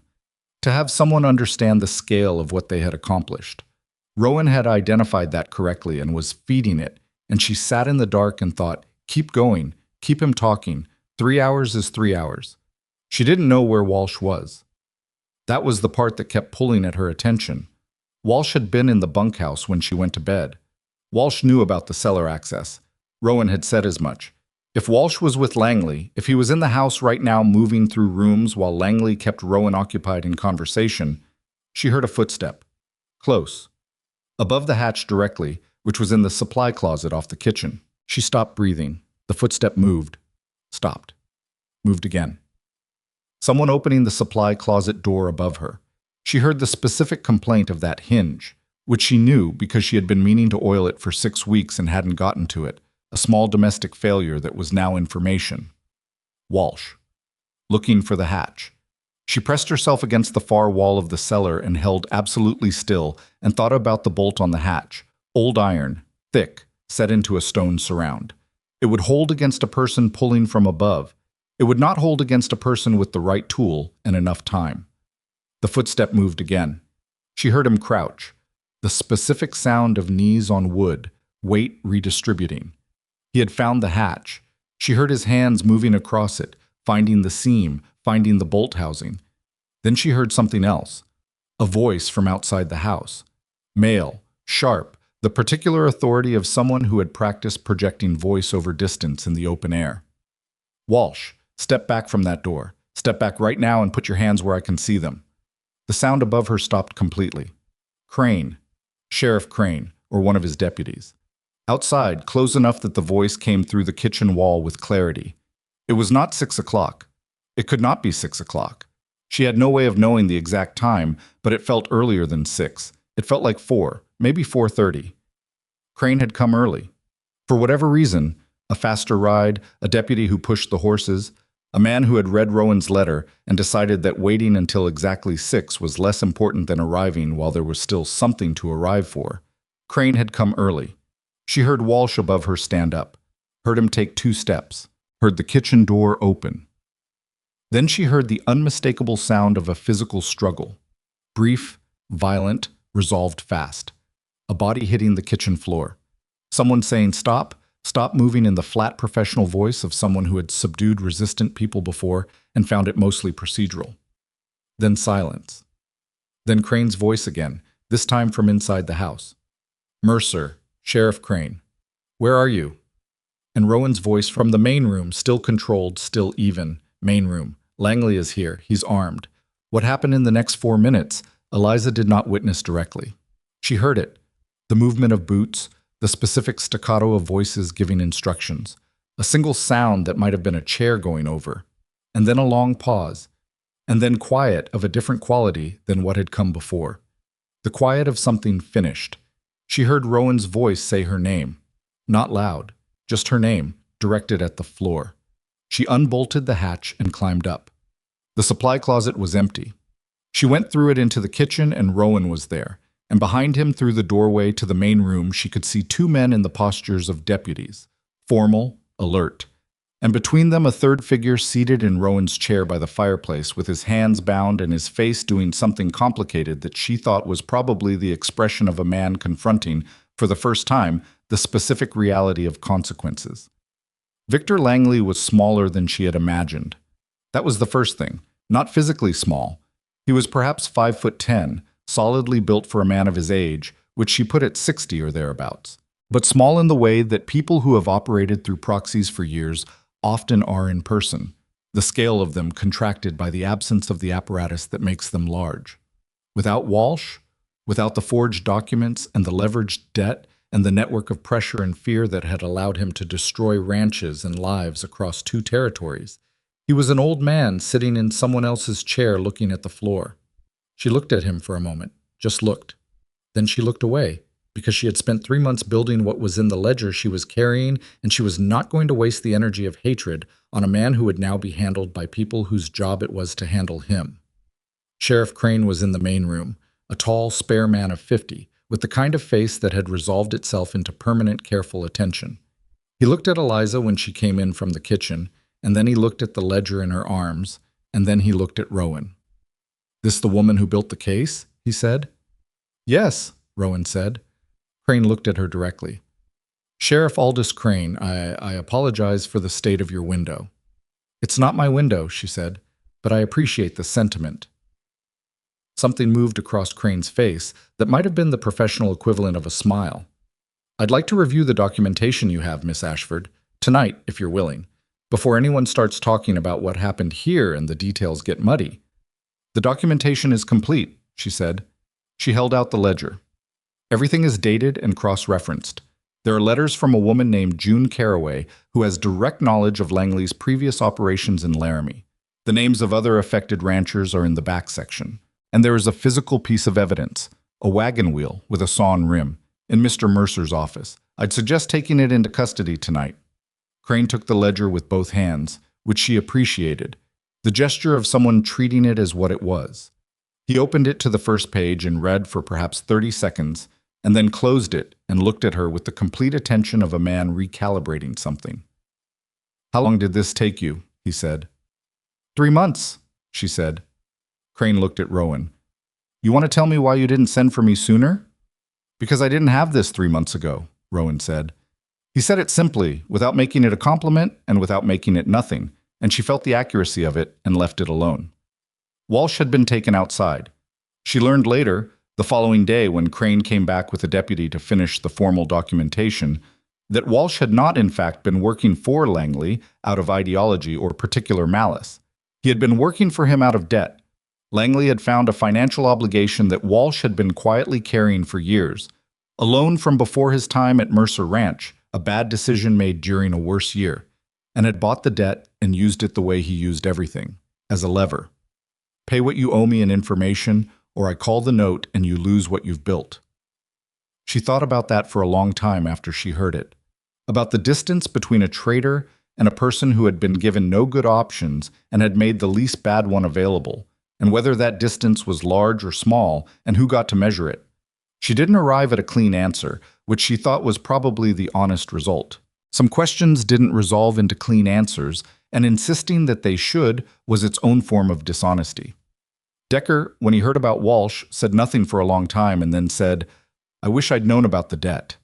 And she thought that was probably the most human response available, and also the one that couldn't have changed anything. And those two things were both true simultaneously. In the weeks that followed, the valley reorganized itself around the absence of what Langley had been doing to it. The cattle that could be recovered were recovered. Not all of them, not the ones that had been moved through too many hands and too many miles to trace, but enough. The burned barn got rebuilt. Callum and Ned threw themselves into the reconstruction with an energy that had something extra in it. Not just labor, but intention. The particular force of men who had been living under a threat they hadn't fully understood and were now building against its memory. Pete turned 17 in November, and Rowan gave him the formal title of junior foreman, which Pete received with the specific combination of pride and terror that belongs to young people being handed real responsibility for the first time. Eliza gave him a book, a practical guide to land management and cattle operations that she had ordered from a printer in Cheyenne, with a note inside that said simply, "You already know most of this. The book is for the parts you don't yet." He read it cover to cover in a week and came back with 6 questions, and she answered 5 of them and told him the 6th one he needed to work out himself, which he did. June Caraway came back to Red Hollow in December, after Crane had traveled to Laramie and confirmed her account of the Langley operations there and incorporated her testimony into the formal case. She arrived on the same train line that Eliza had arrived on, with a bag that was in better condition than Eliza's had been, and a face that looked like someone who had been carrying something heavy for a long time and had recently been relieved of part of it. Eliza met her at the station. There was no crowd, no public spectacle, just the platform and the cold December air and 2 women standing in it. "You didn't have to come yourself," June said. "I know," Eliza said. "I wanted to." She had arranged a position for June at the Mercer Ranch, a real position, housekeeper with fair wages, and her own room and the specific dignity of work that was wanted and valued. June took it with a directness that Eliza recognized as the directness of a person who had learned not to dress up necessity and performance, and that recognition was its own form of kinship. The case against Langley moved through the legal system with the grinding, deliberate speed that legal systems reserved for cases involving powerful men with access to lawyers who charged by the complicated argument. There were delays and maneuvers, and one particularly grim month in the spring when a Cheyenne attorney produced a document that seemed to put Langley's ownership of several properties in question in ways that might affect the fraud charges. Eliza read the legal documents when Crane sent copies. She read them the way she read everything, carefully, completely, without skipping the parts that were dense or discouraging. Then she wrote a 12-page analysis that identified 3 specific inconsistencies in the attorney's argument and sent it to Crane, who sent it to the county prosecutor, who used 2 of the 3 points in his formal response. She was not a lawyer. She had never pretended to be one. But she could read a document and find the place where the logic failed, and that turned out to be most of what was needed. Langley was convicted in the spring on 11 counts: fraud, extortion, conspiracy, and the direct charge connected to the shooting of Decker, which the prosecution argued successfully as part of the organized campaign of violence against the ranch. The attorney got him a reduced sentence on 2 counts. He did not get him out. The sentence was 22 years, at which point Victor Langley would be in his 80s, and the prosecutor described it in the closing argument as justice at its most practical. Walsh received a lighter sentence, 5 years, with the acknowledgement of duress taken into account. She did not attend the trial. She had given her written deposition months earlier, and the trial itself was Crane's territory, not hers. When Rowan came back from Casper after the verdict, he sat down at the kitchen table, their kitchen table, the place where most of the important things in their shared life seemed to want to happen, and told her the outcome, and she listened, and then she said, "Good," and meant it, simply and without complication. It wasn't entirely without complication, if she was being honest with herself.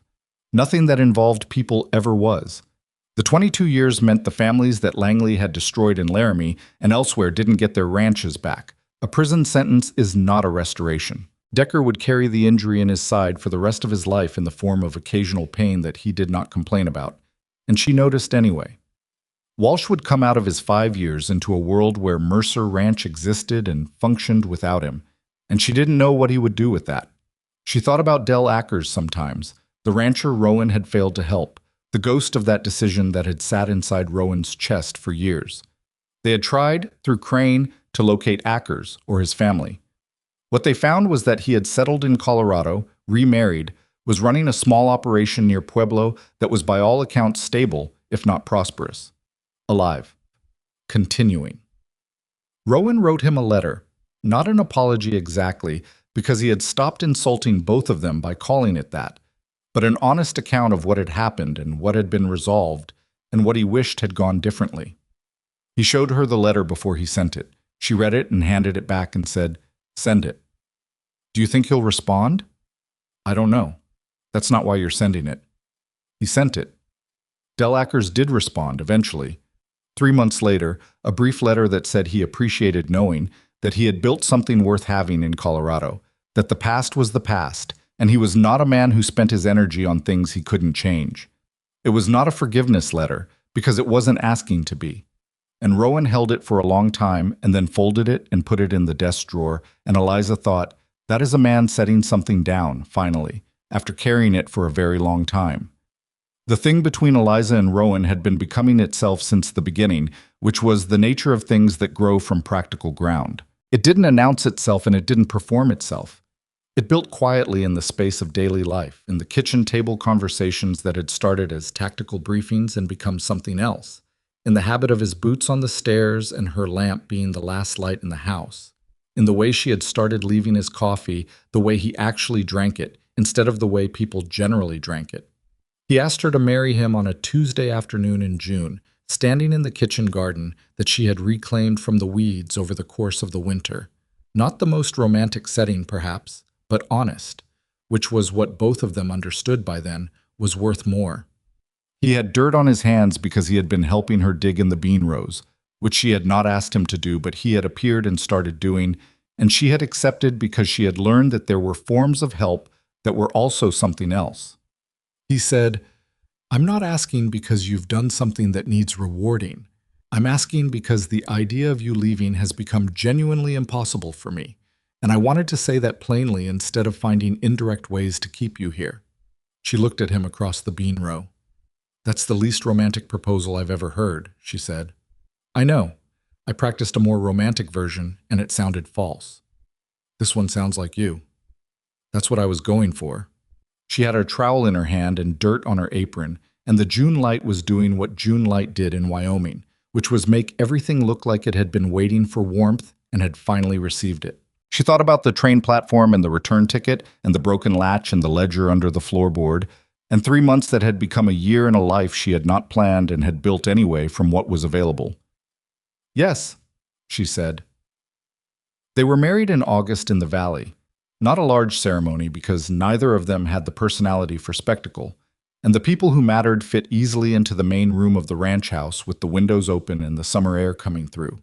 Decker stood near the back and managed not to show how much his side was bothering him, which everyone noticed and no one mentioned. Pete stood in the front and looked like someone had handed him the formal responsibility of witnessing something important, and he was determined to discharge it correctly. June made the food, which was excellent, which surprised no one who had eaten her cooking for 6 months. Harlan made the cake, which was Harlan. Dense, slightly lopsided, honest. It tasted like something a person had made with their own hands and meant it, which was the best thing a cake could be. The people of Red Hollow who attended, and most of the town came, because small towns have a complicated relationship with the events that define them, stood in the yard and in the rooms and ate June's food, and were, most of them, a little quieter than usual. Not from sadness, from the particular quality of attention that people give to things that make them think about what they have and haven't done and who they have and haven't been. Clayton Briggs did not attend. She had not expected him to and did not miss him. The following year, Eliza used a portion of the proceeds from the ranch's recovered cattle. Rowan had insisted on it being her decision, which she had initially resisted and then accepted because he was right, to fund the first building. A simple structure at the edge of Red Hollow, near the train station, 2 rooms, a kitchen, a small library of donated books. A sign above the door that said what it was without elaboration. Ashford House. Work, room, and board for women arriving alone. It was not grand. It was not finished. The second room still had bare walls when they opened it, and one of the windows stuck in cold weather, and the stove needed to be managed carefully or it smoldered. But it was there, and it was real, and on the 3rd week after it opened, a woman stepped off the westbound train with a carpet bag and nowhere to go and was met at the door by June Carraway, who had become the house's first resident manager with the specific authority of someone who understood exactly what it meant to need what this place offered. Eliza was not there that day. She heard about it from June that evening and sat with the story for a long time afterward. She thought about what it would have meant to her. That woman, that building, that specific absence of having to figure everything out alone in a place that didn't know your name. She thought about whether it would have changed what she did. Whether she would have taken the room at Ashford House instead of climbing into Rowan's wagon. She thought probably she would have done both, taken the room for a week and then made the same choice she had made anyway, because the choice had never really been about the options available. It had been about what she was made of and what she was willing to do with it. That was the thing she came back to in the end, when she thought about all of it. Not the ledger, though the ledger mattered. Not the trap they had built for Langley, though that mattered too. What she came back to was smaller and harder to name. The moment on the platform when she had left the return ticket in Clayton Briggs's hand. Not because she had a plan, not because she knew what was coming, but because going backward had felt more impossible than going forward into something she couldn't see. That was not courage in any heroic sense. It was not a moment of clarity or transformation. It was just a woman at the end of her options deciding that the one thing she was not willing to do was disappear. And that decision, quiet, unglamorous, made in the middle of public humiliation with strangers laughing, had led to all of it. The Ledger and Langley and Decker and Pete and June and Ashford House and Rowan beside her in the kitchen garden with dirt on his hands asking her to stay. She thought about that sometimes when she watched women come off the train at Red Hollow Station. When she watched them stand on the platform with the specific posture of people who have run out of the version of life they planned and are standing at the edge of the next one without being able to see it yet. She never told them it would be fine. She didn't know that it would be. She never told them to be brave, because brave was a word people used when they wanted a feeling to do the work of a decision.